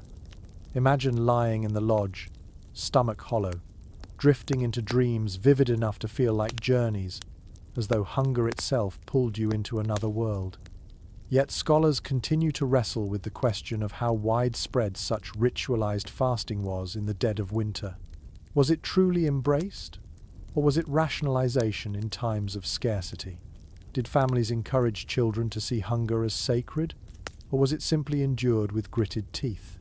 The ethnographic evidence splits. Some accounts describe deliberate fasting ceremonies. Others suggest hunger was too brutal to be framed so neatly. The debate is unresolved, like so much of winter life, half necessity, half meaning. You let your senses explore what it might have felt like. You taste the faint tang of dried meat lingering in your mouth, a sliver eaten hours before. The smell of smoke, once comforting, now teases with the memory of food it preserved. Your stomach growls loudly enough that you glance around, embarrassed. Though no one stirs, everyone else shares the same complaint. In the dark, you rub your belly, wishing it quiet. The warmth of the furs cannot fill the emptiness inside. Still, there are gestures of resilience woven into these nights. A mother might hand a child a roasted marrow bone to suck, not for nutrition but for comfort. An elder might distract the young with a story, filling their imaginations with visions instead of food. And sometimes, the act of simply lying close, sharing warmth, sharing breath, softened the edge of hunger. Misery divided is misery lessened. You can almost feel a hand squeeze your shoulder in the dark, wordlessly promising, "We will last until spring." The hunger sharpens your awareness. Every sound is louder, every smell more vivid. You notice the faint sweetness of berries stored in a pouch near the wall. You hear the crackle of the fire and imagine it as the snap of roasting fat, though no feast awaits. You breathe in leather and fur, pretending for a moment it's roasted meat. Survival isn't just physical, it's imaginative, the ability to endure what you lack by transforming it in your mind. You drift into that half-dreaming state hunger brings. The fire's glow becomes a vision. You see bison roaming endless fields, their bodies massive, steaming in the frost. You smell roasting fat, hear the thunder of hooves, feel the fullness of a future hunt. Is this dream hunger's cruelty or hunger's gift? The line is blurred, and you realize that perhaps both are true. Hunger weakens, but hunger also opens doors. Yet dawn always arrives, whether bellies are full or empty. In the morning, families rise slowly, joints stiff, hunger heavier. Some prepare to risk the cold for hunting, others ration dried corn into a thin gruel. Children whimper, parents soothe, and the cycle of survival continues. Hunger does not vanish, but it is endured, woven into winter life as firmly as fire or fur. You return to your furs, stomach grumbling, and think about how different your own modern comfort is. You could reach for food with ease, but here, the long night offers no relief. The lesson is humbling. Survival in the winter lodge was never guaranteed, even with fire and hides. It required patience, rationing, and sometimes the willingness to dream through the emptiness. And so you curl tighter, acknowledging the hunger as part of the night. It sharpens, it softens, it teaches. The storm outside rages on, but in here, even with nothing in your belly, you cling to the warmth, the closeness, and the stubborn knowledge that morning will come. The fire flickers low again, its light rolling shadows across the hides, and you notice something subtle yet ingenious. The bedding and coverings you rest under are not just purpose-made quilts. They are also the very clothes worn in the day. Heavy parkas, leggings, cloaks, moccasins, all of it serves double duty. By nightfall, garments become bedding, and bedding becomes garments again at dawn.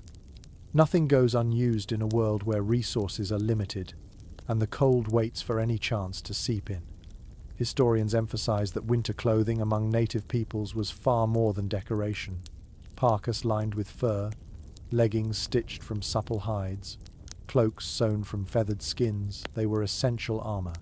At night, these same items weren't folded neatly aside. They were spread beneath sleepers as padding or pulled over bodies as extra covers. An entire household might strip off layers and lay them out like a patchwork mattress, then pull heavier cloaks over the top. What had served as defense against the snow by day became a cocoon of protection by night. And there's a quirky little tidbit preserved in journals from early explorers. They sometimes mistook the piles of clothing and hides for chaos, complaining that lodges looked untidy. But those same observers later admitted that families emerged from such heaps, surprisingly warm and rested. What appeared like disorder to outsiders was actually strategy, each garment given a second shift of duty. Imagine tucking your fur-lined moccasins beside your chest, not because you feared losing them, but because their warmth helped lull you into sleep. Still, scholars argue over how effective this practice truly was. Could garments designed for mobility in the day really insulate as well as bedding designed for sleep? Some suggest it was mostly supplemental clothing added to existing quilts and mats when supplies ran thin. Others believe this dual use was standard. The line between clothing and bedding blurred almost completely. Archaeology offers only fragments, scraps of fur, remnants of stitching, leaving much to speculation. You picture the tactile reality of it. A soft parka, still carrying the faint musk of smoke and sweat from the day's labor, is spread beneath you as a cushion. A cloak of feathers drapes over your shoulders, its shafts crackling softly as you move. Moccasins, warm from the fire, are tucked against your feet, turning into slippers of the night. The entire arrangement smells of tanned hide and wood smoke, earthy but comforting, wrapping you not just in warmth but in the familiar essence of daily life. It is intimate too. Families didn't own vast wardrobes. Garments were few and precious.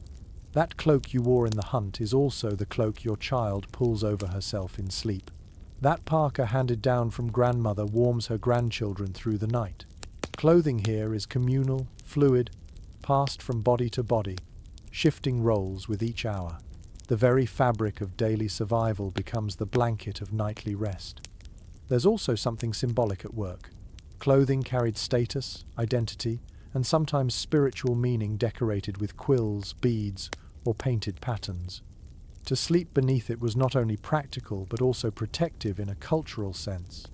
The designs themselves, seen in the glow of the fire, may have offered reassurance. Painted animals watching over, sacred colors reminding of strength. In this way, bedding became more than insulation. It became a shield of memory and meaning. The sensory details fold deeper into you. You feel the rough seam of a parka pressing into your cheek, the softness of fur brushing your neck. Your breath warms the feathers of a cloak, causing them to rustle faintly, as if alive. Each garment carries echoes of the day's effort, the hunt, the gathering, the chores, and yet here they transform, shifting from labor to comfort. You imagine too the practical gestures. At night, clothing might be carefully arranged so that dampness from snow could dry by the fire's warmth. In the morning, garments would be pulled back on, already warmed, ready for another day of braving the storm. Nothing was wasted, nothing idle. Every object in the lodge carried two lives, one for daylight, one for the night. And it strikes you, as you drift further into this imagined warmth, that survival wasn't only about inventing new things, it was also about bending what you already had to multiple purposes. A parka is not just a parka, it is also a mattress, a quilt, a comfort for a child. A cloak is not just clothing, it is also a shield for dreams.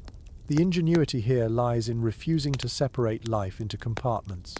Day and night blur, garment and bedding blend, practicality and intimacy intertwine. Outside, the storm claws still, but inside you are wrapped in layers that carry both memory and meaning. You feel the garments heavy on your chest, smell the smoke woven into their fibers, and realize how clever this system truly was. No object lies idle. Everything works together. And so, as your eyelids sag again, you learn a lesson whispered by centuries of survival. Sometimes the things that protect you by day must follow you into night, guarding not just your body but your dreams. The night stretches on, and though the lodge feels like a cocoon, not everyone sleeps deeply until dawn. Someone always rises, not only to feed the fire but to step outside. The flap stirs, cold air rushes in, and you hear soft footsteps crunch into snow.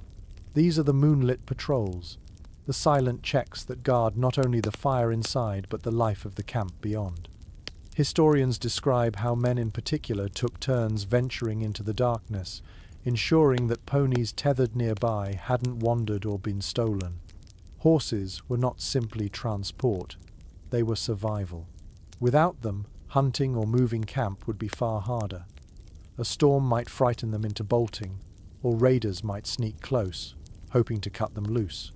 And so, while others slept, someone would wrap a cloak tightly, step into the bitter cold, and vanish into the night to circle the herd. There's a quirky tidbit you might enjoy. Some accounts say these patrols weren't always solemn. Young men, restless under the furs, would sometimes welcome the excuse to escape the smoky lodge.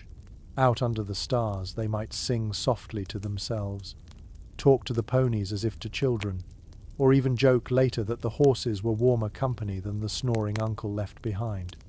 You can almost hear a muffled chuckle as a young man leans against a shaggy pony, the beast's breath steaming in the frozen air. Yet scholars still debate how systematic these patrols were. Were they scheduled with military precision, or more informal, handled by whoever stirred at the right moment? Some anthropologists argue that vigilance had to be strict, especially in areas where raids were common. Others suggest that in smaller, safer camps, patrols may have been casual, an elder taking a walk, a hunter restless before dawn. The evidence is too fragmentary to say with certainty, leaving you to picture both possibilities. Strict watches in some places, quiet wanderings in others. You step outside in your imagination, following the patrol. The cold bites immediately, sharper after the lodge's warmth. Your breath plumes white into the night, and every sound is magnified: the creak of snow underfoot, the soft whicker of horses, the distant crack of ice shifting on a river. Above, the moon hangs like a lantern, bathing the plain in silver. The snow glitters, as if sprinkled with shards of glass. It is beautiful, yes, but also dangerous in its emptiness. You walk among the ponies. Their shaggy coats ripple as they shift, their eyes reflecting faint light, watching you calmly.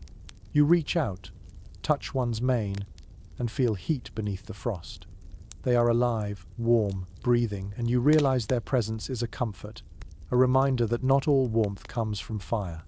You listen for wolves, for raiders, for any sign that the night hides more than silence.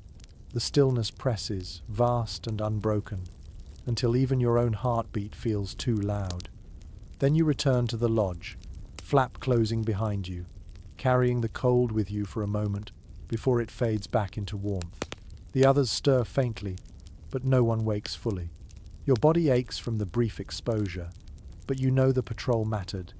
You know the camp breathes easier because you stepped outside. The sensory contrasts linger. The lodge is smoky, muffled, dense with humanity.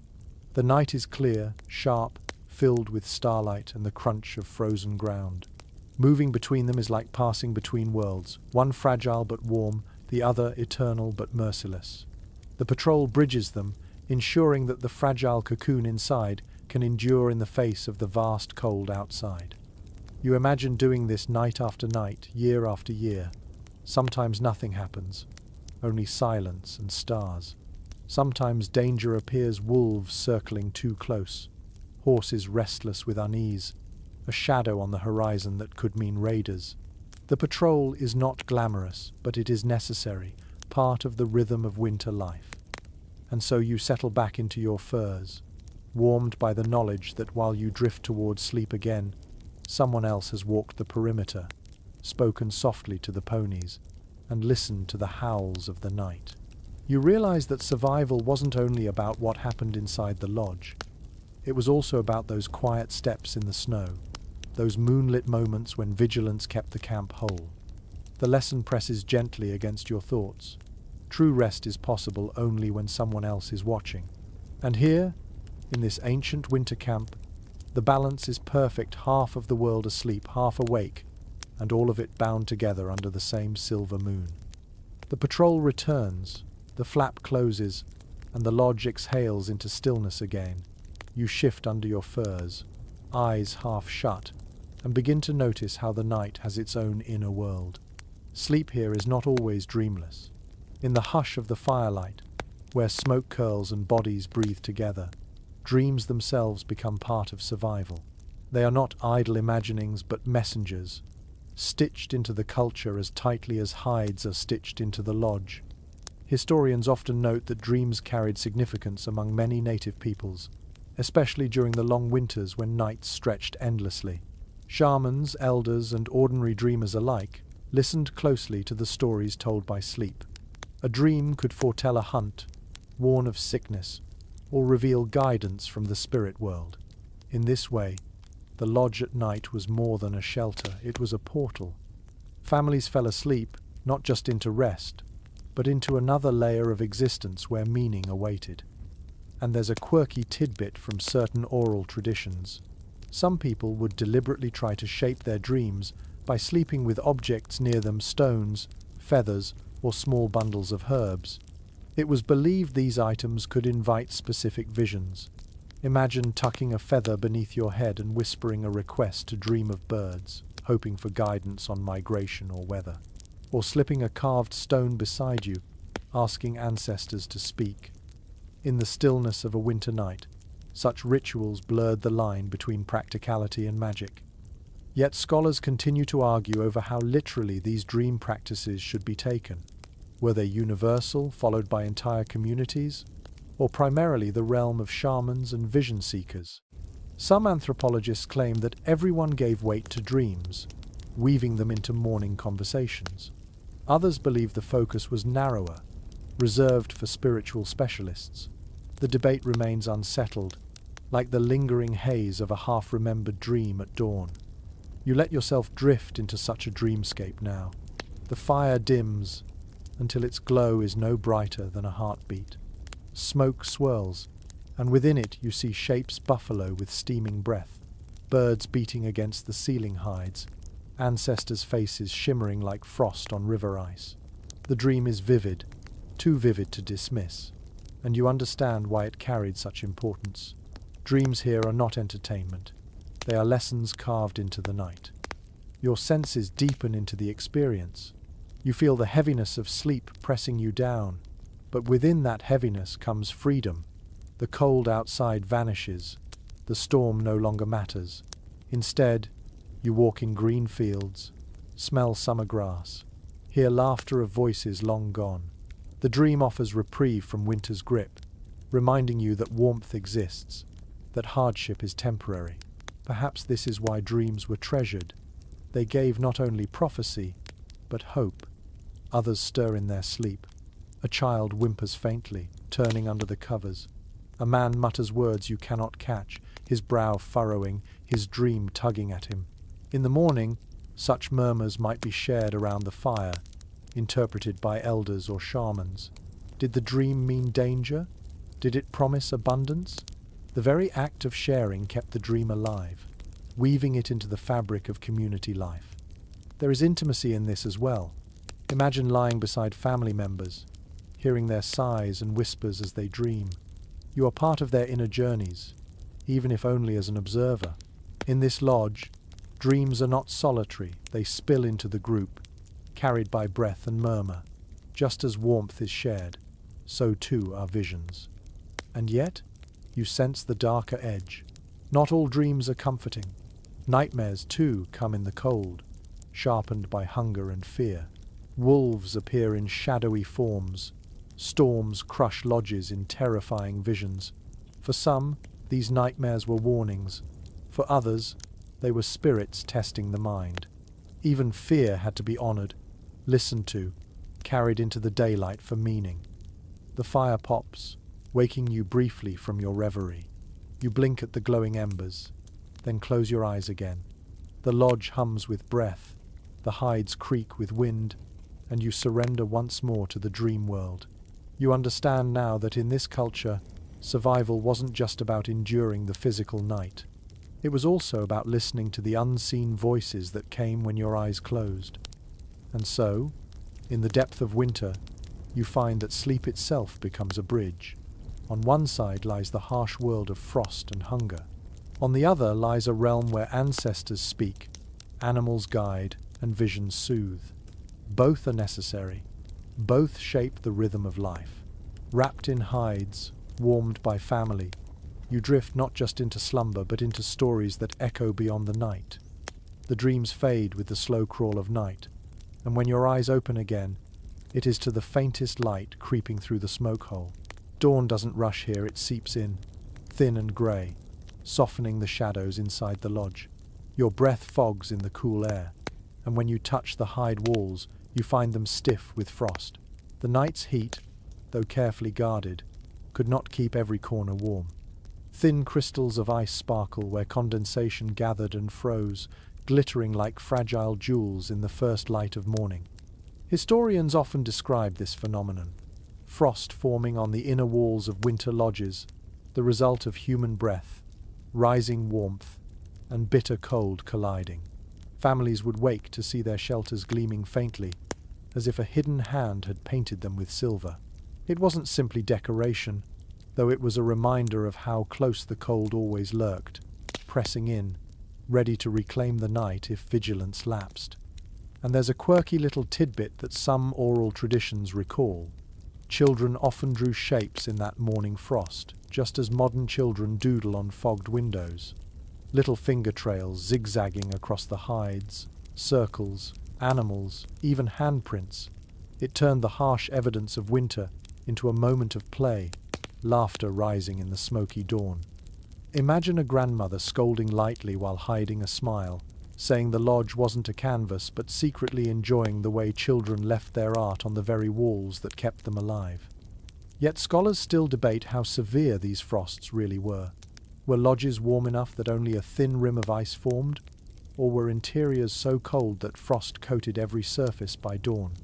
Accounts vary wildly. Some explorers wrote of lodges surprisingly cozy, while others described them as nearly as cold as the outdoors once the fire burned down. Archaeology offers little clarity, leaving the question suspended like the crystals themselves, glimmering and fragile. You imagine the sensory experience of waking in such a place. Your breath makes little clouds with every exhale. The furs around you are warm, but your nose and cheeks tingle with cold. When you shift, frost falls in tiny flakes, dusting your bedding like powdered snow. The fire's embers glow faintly, sending up threads of smoke that catch in the early light. You reach to stir them, your fingers stiff, and the crackle of kindling is the first true sound of morning. The lodge comes alive slowly. A baby fusses, and its mother lifts it from the cradle board, her breath visible in the dimness. Someone coughs into the smoky air, a deep rasp after a night of inhaling wood fumes. A man groans, rolling from the outer edge where drafts chilled him most. Each body carries the mark of the night smoke in the lungs, frost in the hair, stiffness in the joints, and yet they rise, alive, another night survived. Your senses soak in the transformation. The crackling fire spreads warmth unevenly at first, the air still frigid in the shadows, but soon the lodge feels more alive. The smell of smoke thickens again, layered with the faint scent of fat sizzling as someone warms a scrap of meat. Children laugh at the frost patterns, tracing them with eager fingers. Dogs shake themselves, sending up puffs of frozen fur. Slowly, the cocoon shifts from sleep to motion, readying for another day. There's symbolism here too. The frost, though inconvenient, is proof of resilience. It shows that people and fire together created warmth enough for condensation to form in the first place. Without life inside, there would be no frost, only silence, emptiness, death. The very crystals glimmering on the walls are testimony that breath was drawn, heat was shared, survival continued. And so you sit, rubbing the frost between your fingers, feeling it melt instantly, and reflect on the fragility of life in these winters. Every night was a contest between warmth and cold, and each morning's frost was evidence that the battle had been fought and won. Even if victory was temporary, it was still victory. Outside, the snow stretches endlessly, the wind calmer now, the horizon pale with dawn. Inside, the lodge carries its own dawn embers stirring, children giggling, frost turning to droplets as fire grows. And you realize that the true miracle wasn't just surviving the night, but waking to see another morning glinting off walls of ice that hadn't defeated you. The frost melts slowly as the fire revives, but even before breakfast begins, you notice something important about this space. No one is ever far from their tools. Within the dim light of the lodge, objects are arranged with quiet intention. Knives rest in sheaths beside bedding. A bow leans against a wall, arrows tucked neatly in a quiver within arm's reach. A sewing kit of bone needles and sinew thread lies near a grandmother's furs. It dawns on you that here, even sleep is never truly unarmed. Historians often point out that native winter lodges doubled as arsenals and workshops. Weapons weren't stored in some distant cache. They lived beside their owners. If danger came in the night, whether wolves, raiders, or sudden fire, everything needed to respond was already close at hand. Likewise, the endless mending of clothes and hides didn't pause for storms. Women might sew by the glow of embers late into the night, keeping children warm under the same covers where tools clicked and threads pulled. The lodge was bedroom, kitchen, and workshop all at once. And here's a quirky little tidbit that makes you smile. Some travelers recorded that children sometimes played with miniature bows or carved dolls at bedtime, their toys often smaller versions of the tools their parents used. A boy might fall asleep hugging a tiny bow carved just for him, while a girl clutched a little pouch of beads, practicing the skills she would one day master. Even in slumber, the rhythm of daily work seeped into the dreams of the young. Yet scholars still debate just how heavily armed lodges really were.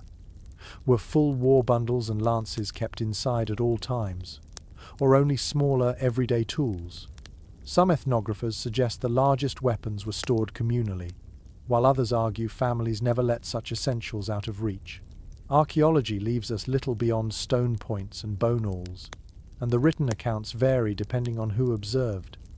The truth may have shifted with circumstance, times of peace, allowing looser storage, times of threat tightening every precaution. You look more closely in your imagination. The glint of a blade catches the firelight, its edge honed by careful hands. A spear lies beside a father's bedding, close enough to grasp in half sleep. Across the lodge, a woman's pouch of needles rests open, bits of sinew thread gleaming faintly.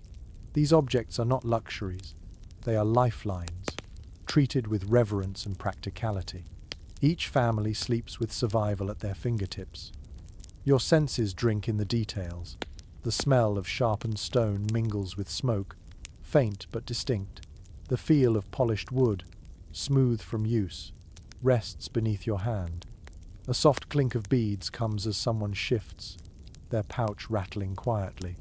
Every sound, every touch, every smell reminds you that this is not an idle resting place but a working one, a hub where survival hums even in darkness. There is intimacy in this arrangement too. Imagine lying down beside your bow every night, hand brushing its curve as you drift towards sleep. Imagine a woman mending a tear in a parka while her child snores beside her, each stitch binding warmth and care together. Tools here are not cold instruments. They are woven into family life, into nightly routine, into the very rhythm of dreams. And there is symbolism as well.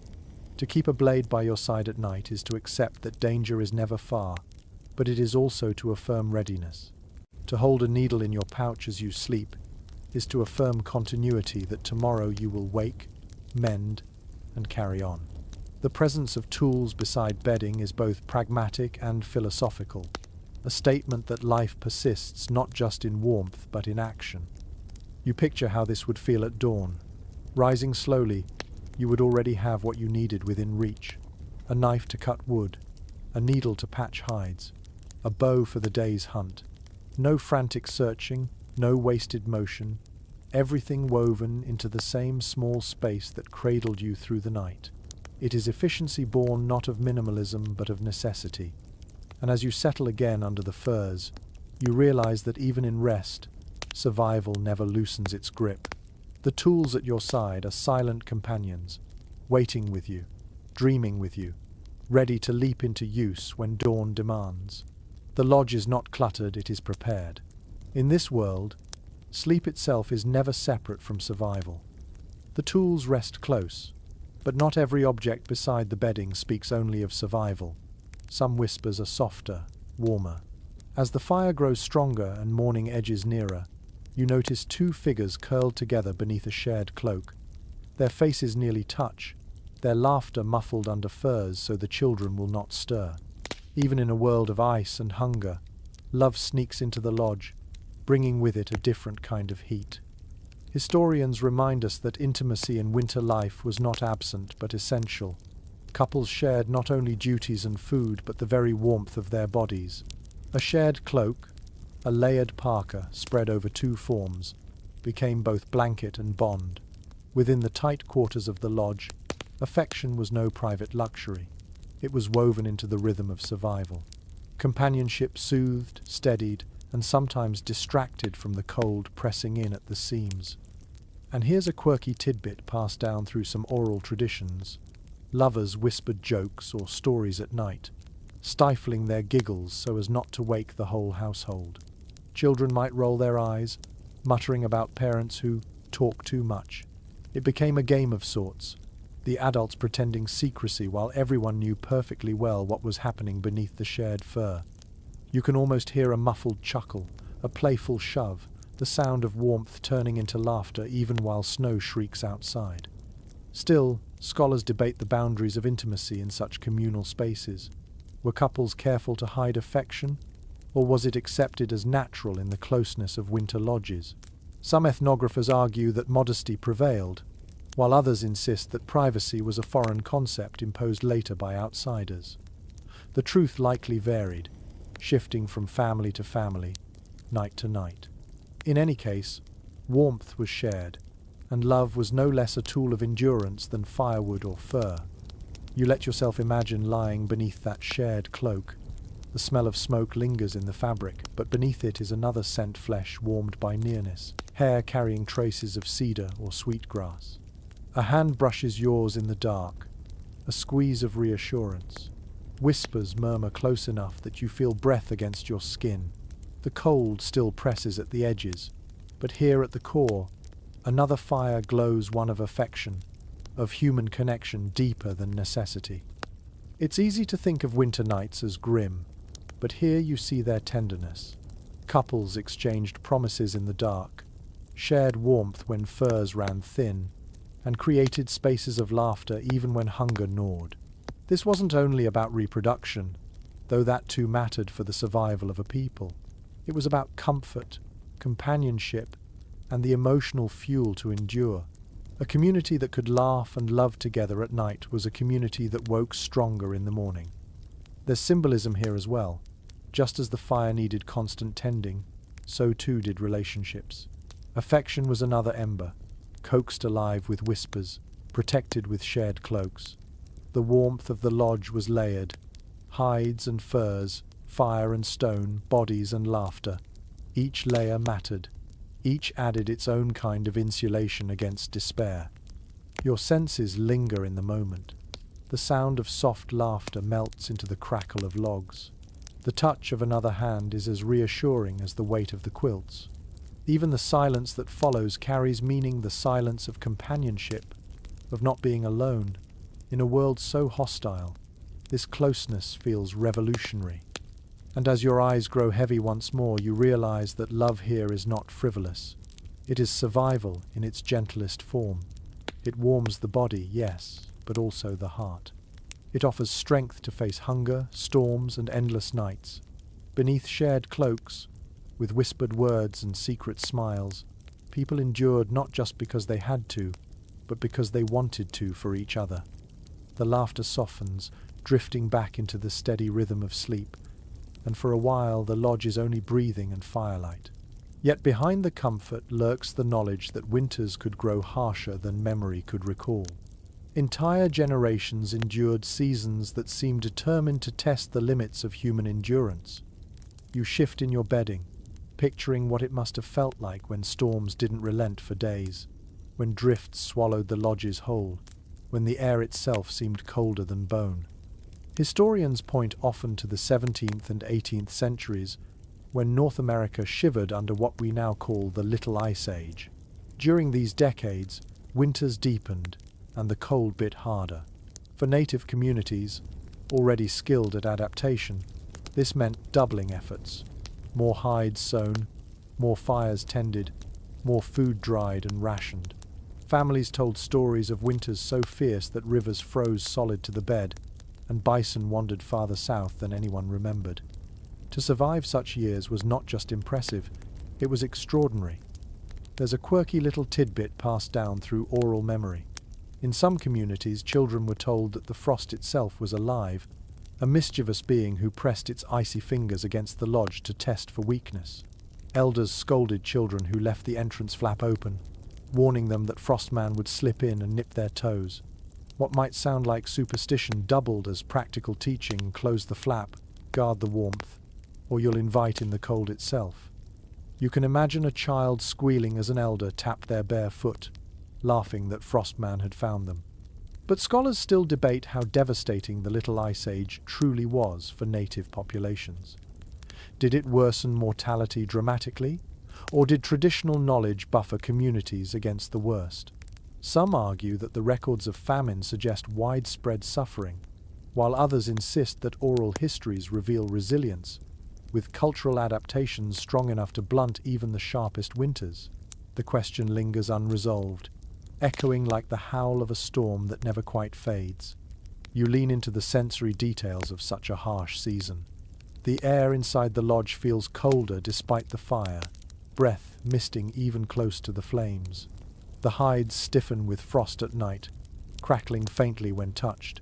Smoke clings more heavily to clothing because fires must be kept larger and longer. Food stores shrink faster, forcing families to chew tougher dried meat, to stretch meals with thin broths, to endure gnawing hunger with clenched jaws. Sleep becomes lighter, interrupted by shivers and the creak of hides under snow's heavy weight. And yet even in such winters, life endured. Families pulled their furs tighter, pressed closer, and waited. The community itself was insulation. You imagine elders telling stories not just for comfort, but to remind the young that storms had been survived before, and would be survived again. Memory was its own fire, warming spirits against despair. You notice too how the outside world pressed inward. Horses grew leaner, dogs foraged desperately, and hunts became more dangerous. Snow deeper than a man's height buried trails and river crossings. Yet still the lodges stood, their hides dark against the white, smoke rising like defiance into the frozen air. Each family inside represented a refusal, a whispered vow. We will outlast this night. We will outlast this winter. The symbolism grows clearer the longer you linger in thought. The Little Ice Age becomes not just a climate episode, but a crucible, shaping resilience and ingenuity. Each generation carried forward not only stories of suffering, but also the tricks that worked. Banking snow against the lodge, sewing hides tighter, rationing smarter.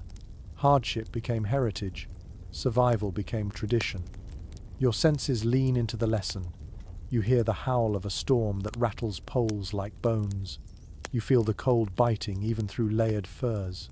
You taste thin broth, smoke thick, stretching scraps into meals.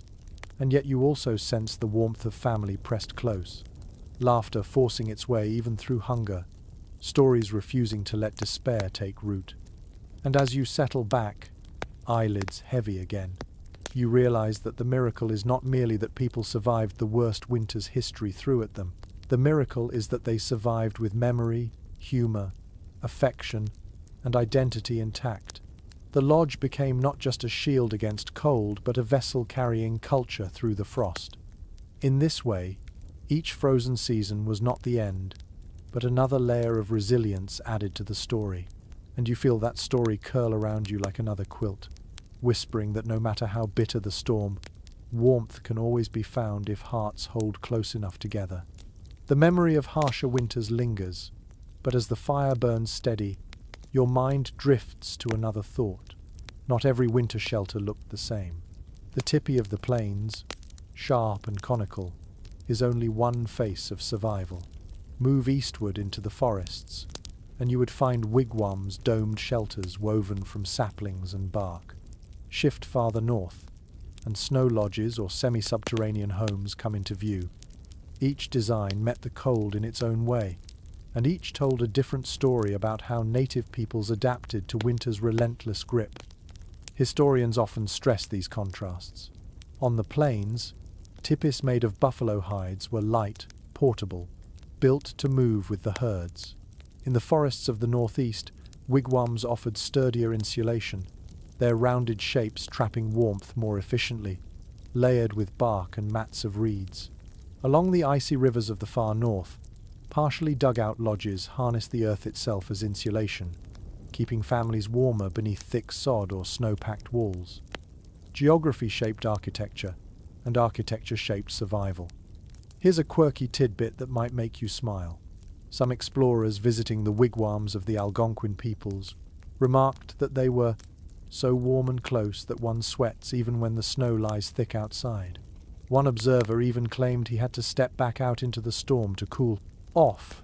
Imagine that, complaining of heat in the middle of a blizzard, your breath steaming as you gasp for relief in weather others could barely endure. It's a reminder that comfort is relative, and that native builders were masters at turning what they had into more than enough. But scholars continue to argue about which designs were most effective. Did the portability of typists trade off too much warmth compared to the sturdier wigwams? Were semi-subterranean lodges superior in efficiency but inferior in mobility? Some anthropologists argue that environmental conditions dictated everything. No single design was best, but rather each was perfectly tuned to its context. Others still suggest that cultural traditions, not just practicality, played a heavy role in why a people chose one form over another. You imagine now walking through such variety. Step into a wigwam, and you feel the rounded ceiling pressing the air downward, holding heat close. Bark panels creak faintly under snow's weight, but the interior glows with steady warmth as smoke seeps through a hole above. Step back outside and into a tipi, where the taller, angled walls pull smoke upward more easily, making the space airy but still protective. Then picture yourself descending into a semi-subterranean lodge where earthen walls block the wind entirely, leaving you in a hushed warmth that feels almost buried, like sleeping inside the earth itself. Your senses drift deeper. The wigwam smells of cedar bark and damp earth, its mats woven with reeds still faintly sweet. The tipi carries the musk of hides, smoke curling steadily from its peak.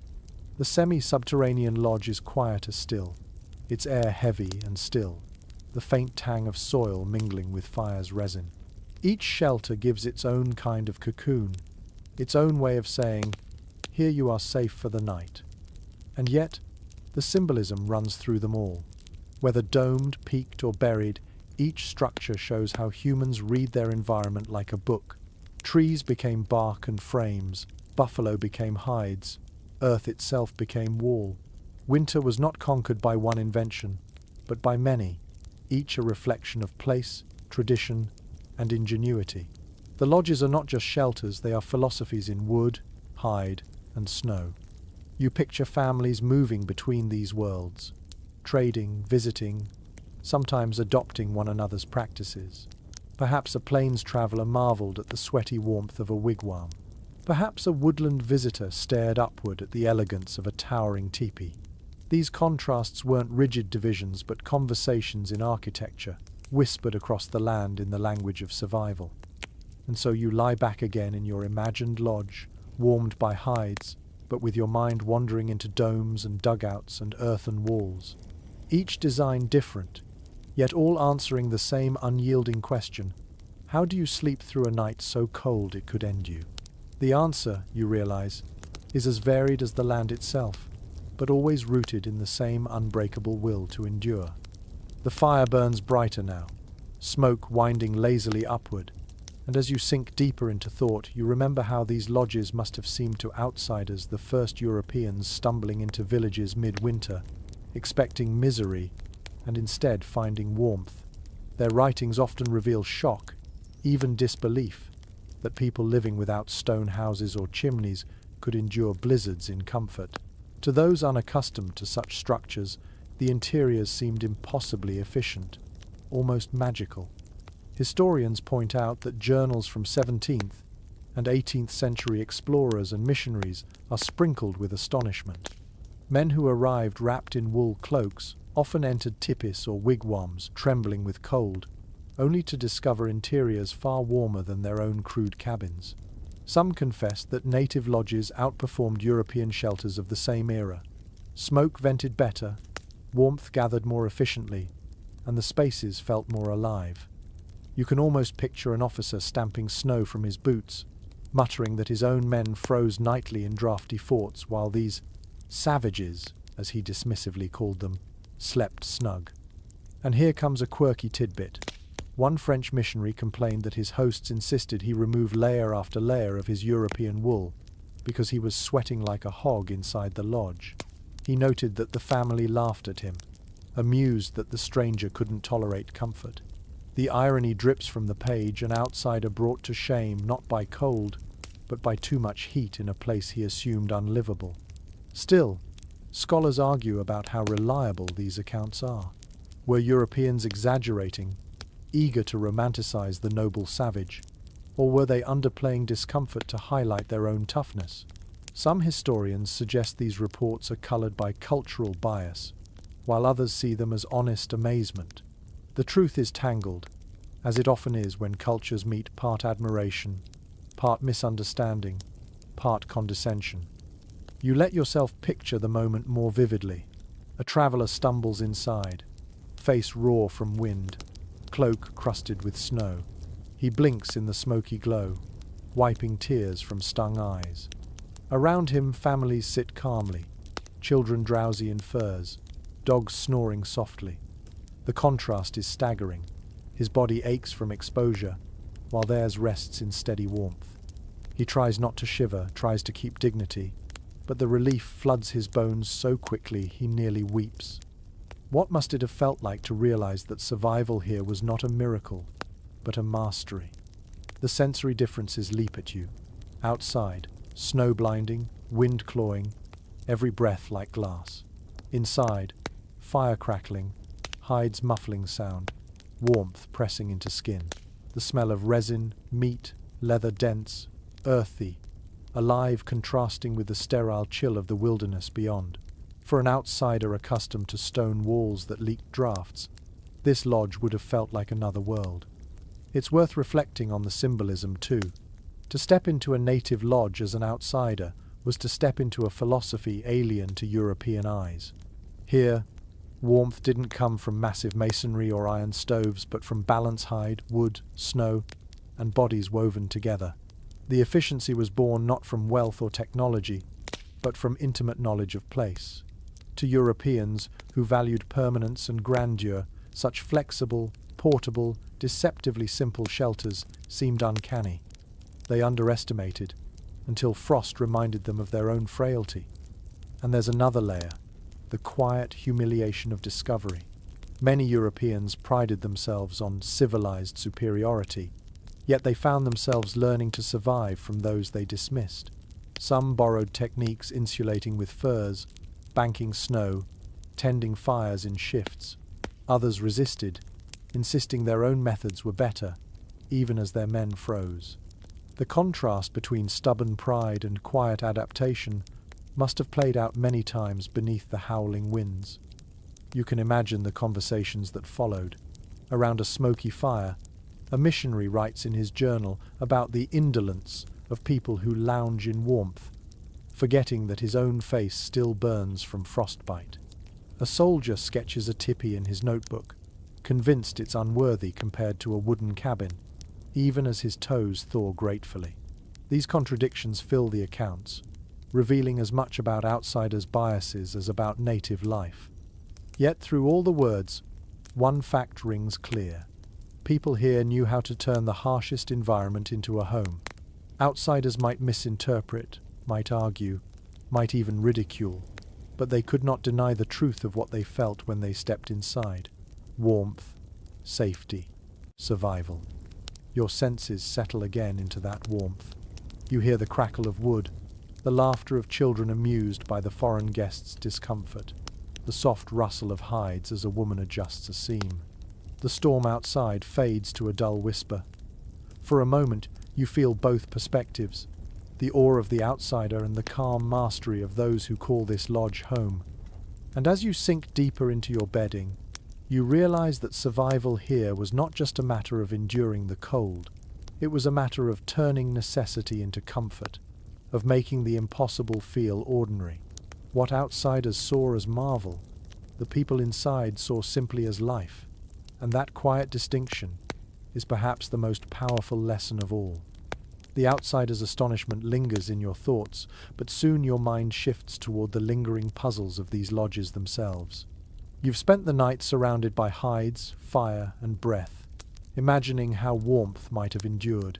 Yet not every detail is certain. Even now, scholars debate how effective these shelters truly were.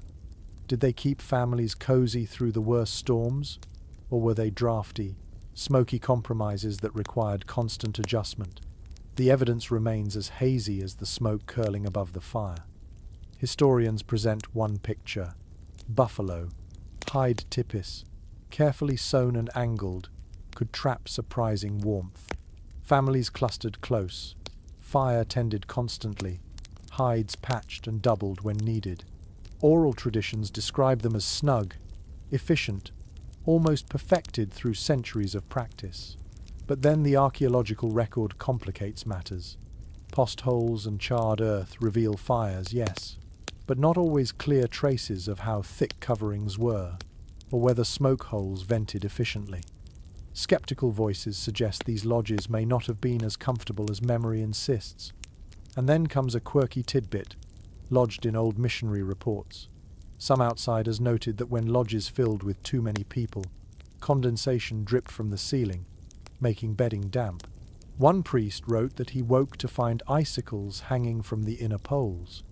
Was he exaggerating for drama, or was it truth? Families themselves likely managed such nuisances with skill-adjusting flaps, shifting bedding, drying hides by the fire. But the image of waking beneath indoor icicles is vivid enough to stick in the mind. The debates persist. Some anthropologists argue that hides lose efficiency as they age, stiffening and cracking, allowing drafts to creep in. Others counter that constant maintenance kept lodges surprisingly draft-proof, with women tightening seams and adding fresh skins as needed. Still others point to the role of communal body heat, suggesting that warmth relied more on numbers than on architecture. Was the lodge itself warm, or was it the people inside who created the climate? The line between shelter and society blurs, leaving scholars chasing an answer they may never fully pin down. You let yourself sink into the problem, as if it were a mystery to solve. Imagine yourself measuring warmth at different spots close to the fire, at the walls, beneath the bedding. Near the fire, heat prickles your skin. A few steps away, your breath fogs. By the walls, drafts lick your shoulders. Yet beneath the furs at the lodge's heart, warmth collects thick as honey. Perhaps the truth is layered like this. Not uniformly cozy, not wholly drafty, but a shifting balance where comfort depended on placement, maintenance, and vigilance. Your senses heighten as you picture it. The fire's glow warms your cheeks, while your back chills faintly with each gust against the hide. You pull the furs tighter, pressing into the body beside you, and instantly the balance tips again, warmth flows back, drafts forgotten. It becomes clear that effectiveness cannot be judged in isolation. It wasn't just hides or fire or quilts. It was all of it together, plus the closeness of bodies and the watchful hands adjusting seams. A living system, not a static structure. And this, perhaps, is the heart of the scholarly puzzle. Modern people want precise measurements, statistics of temperature and insulation. But survival here wasn't mathematical, it was experiential. What mattered wasn't whether the lodge hit 60 degrees or 30. What mattered was whether the family inside woke alive, with enough warmth to move, enough strength to carry on. Comfort, by our standards, was irrelevant. Endurance was the only metric that mattered. There is symbolism in this debate as well. The uncertainty mirrors the fragility of memory itself. What one generation recalls as warmth, another recalls as hardship. The truth may lie in between, like the flickering light of a fire that seems bright until a draft makes it sputter. Scholars argue, but the people who lived these winters knew the answer firsthand.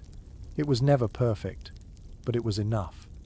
You think again of those outsiders shivering in their wool, astonished at the snugness of a lodge. You think of missionaries grumbling about smoke and dampness. Both are true, in their way. The lodges were marvels, and they were imperfect. They were warm havens, and they were smoky caves. They were both salvation and struggle, just as all shelters are when the world outside is trying to kill you. Your senses absorb this paradox. The fire warms your palms, yet your toes ache with cold. The hides block the wind, yet smoke stings your eyes. The bedding cradles you in softness, yet hunger gnaws at your belly. Each element is both gift and challenge. The lodge is not flawless, but it is functional, and in that functionality lies its true genius, not comfort, but survival. As you curl tighter beneath your furs, You realize that the scholarly debates don't need neat resolution. The arguments themselves reflect the complexity of winter life. Was it warm? Sometimes. Was it cold? Also, yes. Did it work? The proof lies in the generations who endured, who dreamed, who whispered stories by firelight, who woke each morning to frost on the walls but life in their lungs. And that, you think as your eyes close again, is the only verdict that matters. These shelters may leave scholars puzzled, but they left families alive, and in the long winter nights of history, that was triumph enough. The arguments of scholars dissolve as the night reaches its final hours. The fire, though low, glows with a steady heart, embers pulsing like veins of molten earth. Around you, bodies are still breathing, sighing, cocooned in fur. Dogs twitch in dreams. A child murmurs faintly, soothed by a mother's hand even in her sleep. The storm outside has softened to a hush, as if the world itself has surrendered for a moment. You realize you are listening not only to a single night, but to centuries of nights lived and endured in just this way. Historians tell us that generations were raised inside these fragile circles of warmth. Infants were swaddled, children grew, elders told stories, couples whispered, warriors rose for patrols all within hides and poles, smoke and snow. The lodge was not simply a shelter, it was a continuity, a vessel that carried culture through winters that might otherwise have erased it. In every flicker of flame, in every seam sewn tight against the wind, survival became tradition. And here's a quirky tidbit that lingers sweetly. Some families believed the last ember of a fire held a spirit that must never die. At dawn, someone would scoop it carefully into a pot or bundle of bark, carrying it to relight the day's flames. To let it extinguish completely was to risk misfortune. Imagine waking to see a grandmother bent over, whispering to a tiny coal as if coaxing a child, then feeding it twigs until it breathed back into flame. Fire wasn't just utility, it was kin. Still, scholars debate how permanent these winter lodges truly were. Were they dismantled and rebuilt each season, or maintained year-round in cycles of use? Some argue that mobility defined plains life, with lodges shifting constantly with herds. Others counter that winter villages were semi-stable, returned to year after year in familiar valleys or river bends. The archaeological traces rings of post holes, charred layers of hearths hint at both. The uncertainty is fitting, for winter life was fluid, adapting to what each year demanded. You let your senses drink in this final scene. The fire's embers glow steady, red gold veins beneath black ash. The hides smell thick of smoke, leather, and the faint musk of fur. The warmth of bodies lingers, heavy and reassuring, pressing back against the brittle cold that waits just outside. In your imagination, you reach a hand toward the wall, feel the hides chill, then pull back to the cocoon of blankets. You breathe, and the air is dense with survival itself. There is symbolism in these lingering embers. They are the last defense of the night, but also the promise of dawn. They connect yesterday's fire to today's, yesterday's life to tomorrow's. In them, you see the persistence of culture, the refusal to let warmth slip away no matter how long the winter. They glow like memory, like heritage, like defiance itself. Your thoughts stretch wider. These people endured not because their lodges were perfect, but because they were adaptive. They turned snow into insulation, fire into kin, hides into walls, stones into silent radiators. They wove practicality with spirit, folding dreams and duties together until they became inseparable. What looks to modern eyes like hardship was also ingenuity, and what appears fragile was in truth resilient. You close your eyes again, listening to the last murmur of logs shifting in the hearth. The lodge hums like a great, breathing body, its walls, the ribs, its fire, the heart, its people, the lifeblood. Outside, the storm waits for another chance. Inside, warmth holds on, quiet but unbroken. And so the night passes, as it has passed for countless generations, carrying life forward through cold that should have ended it.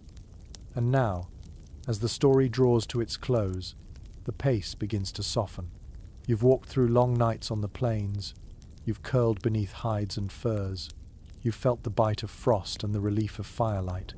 You've shared in the rhythms of patrols, the whispers of lovers, the laughter of children, the dreams of shamans.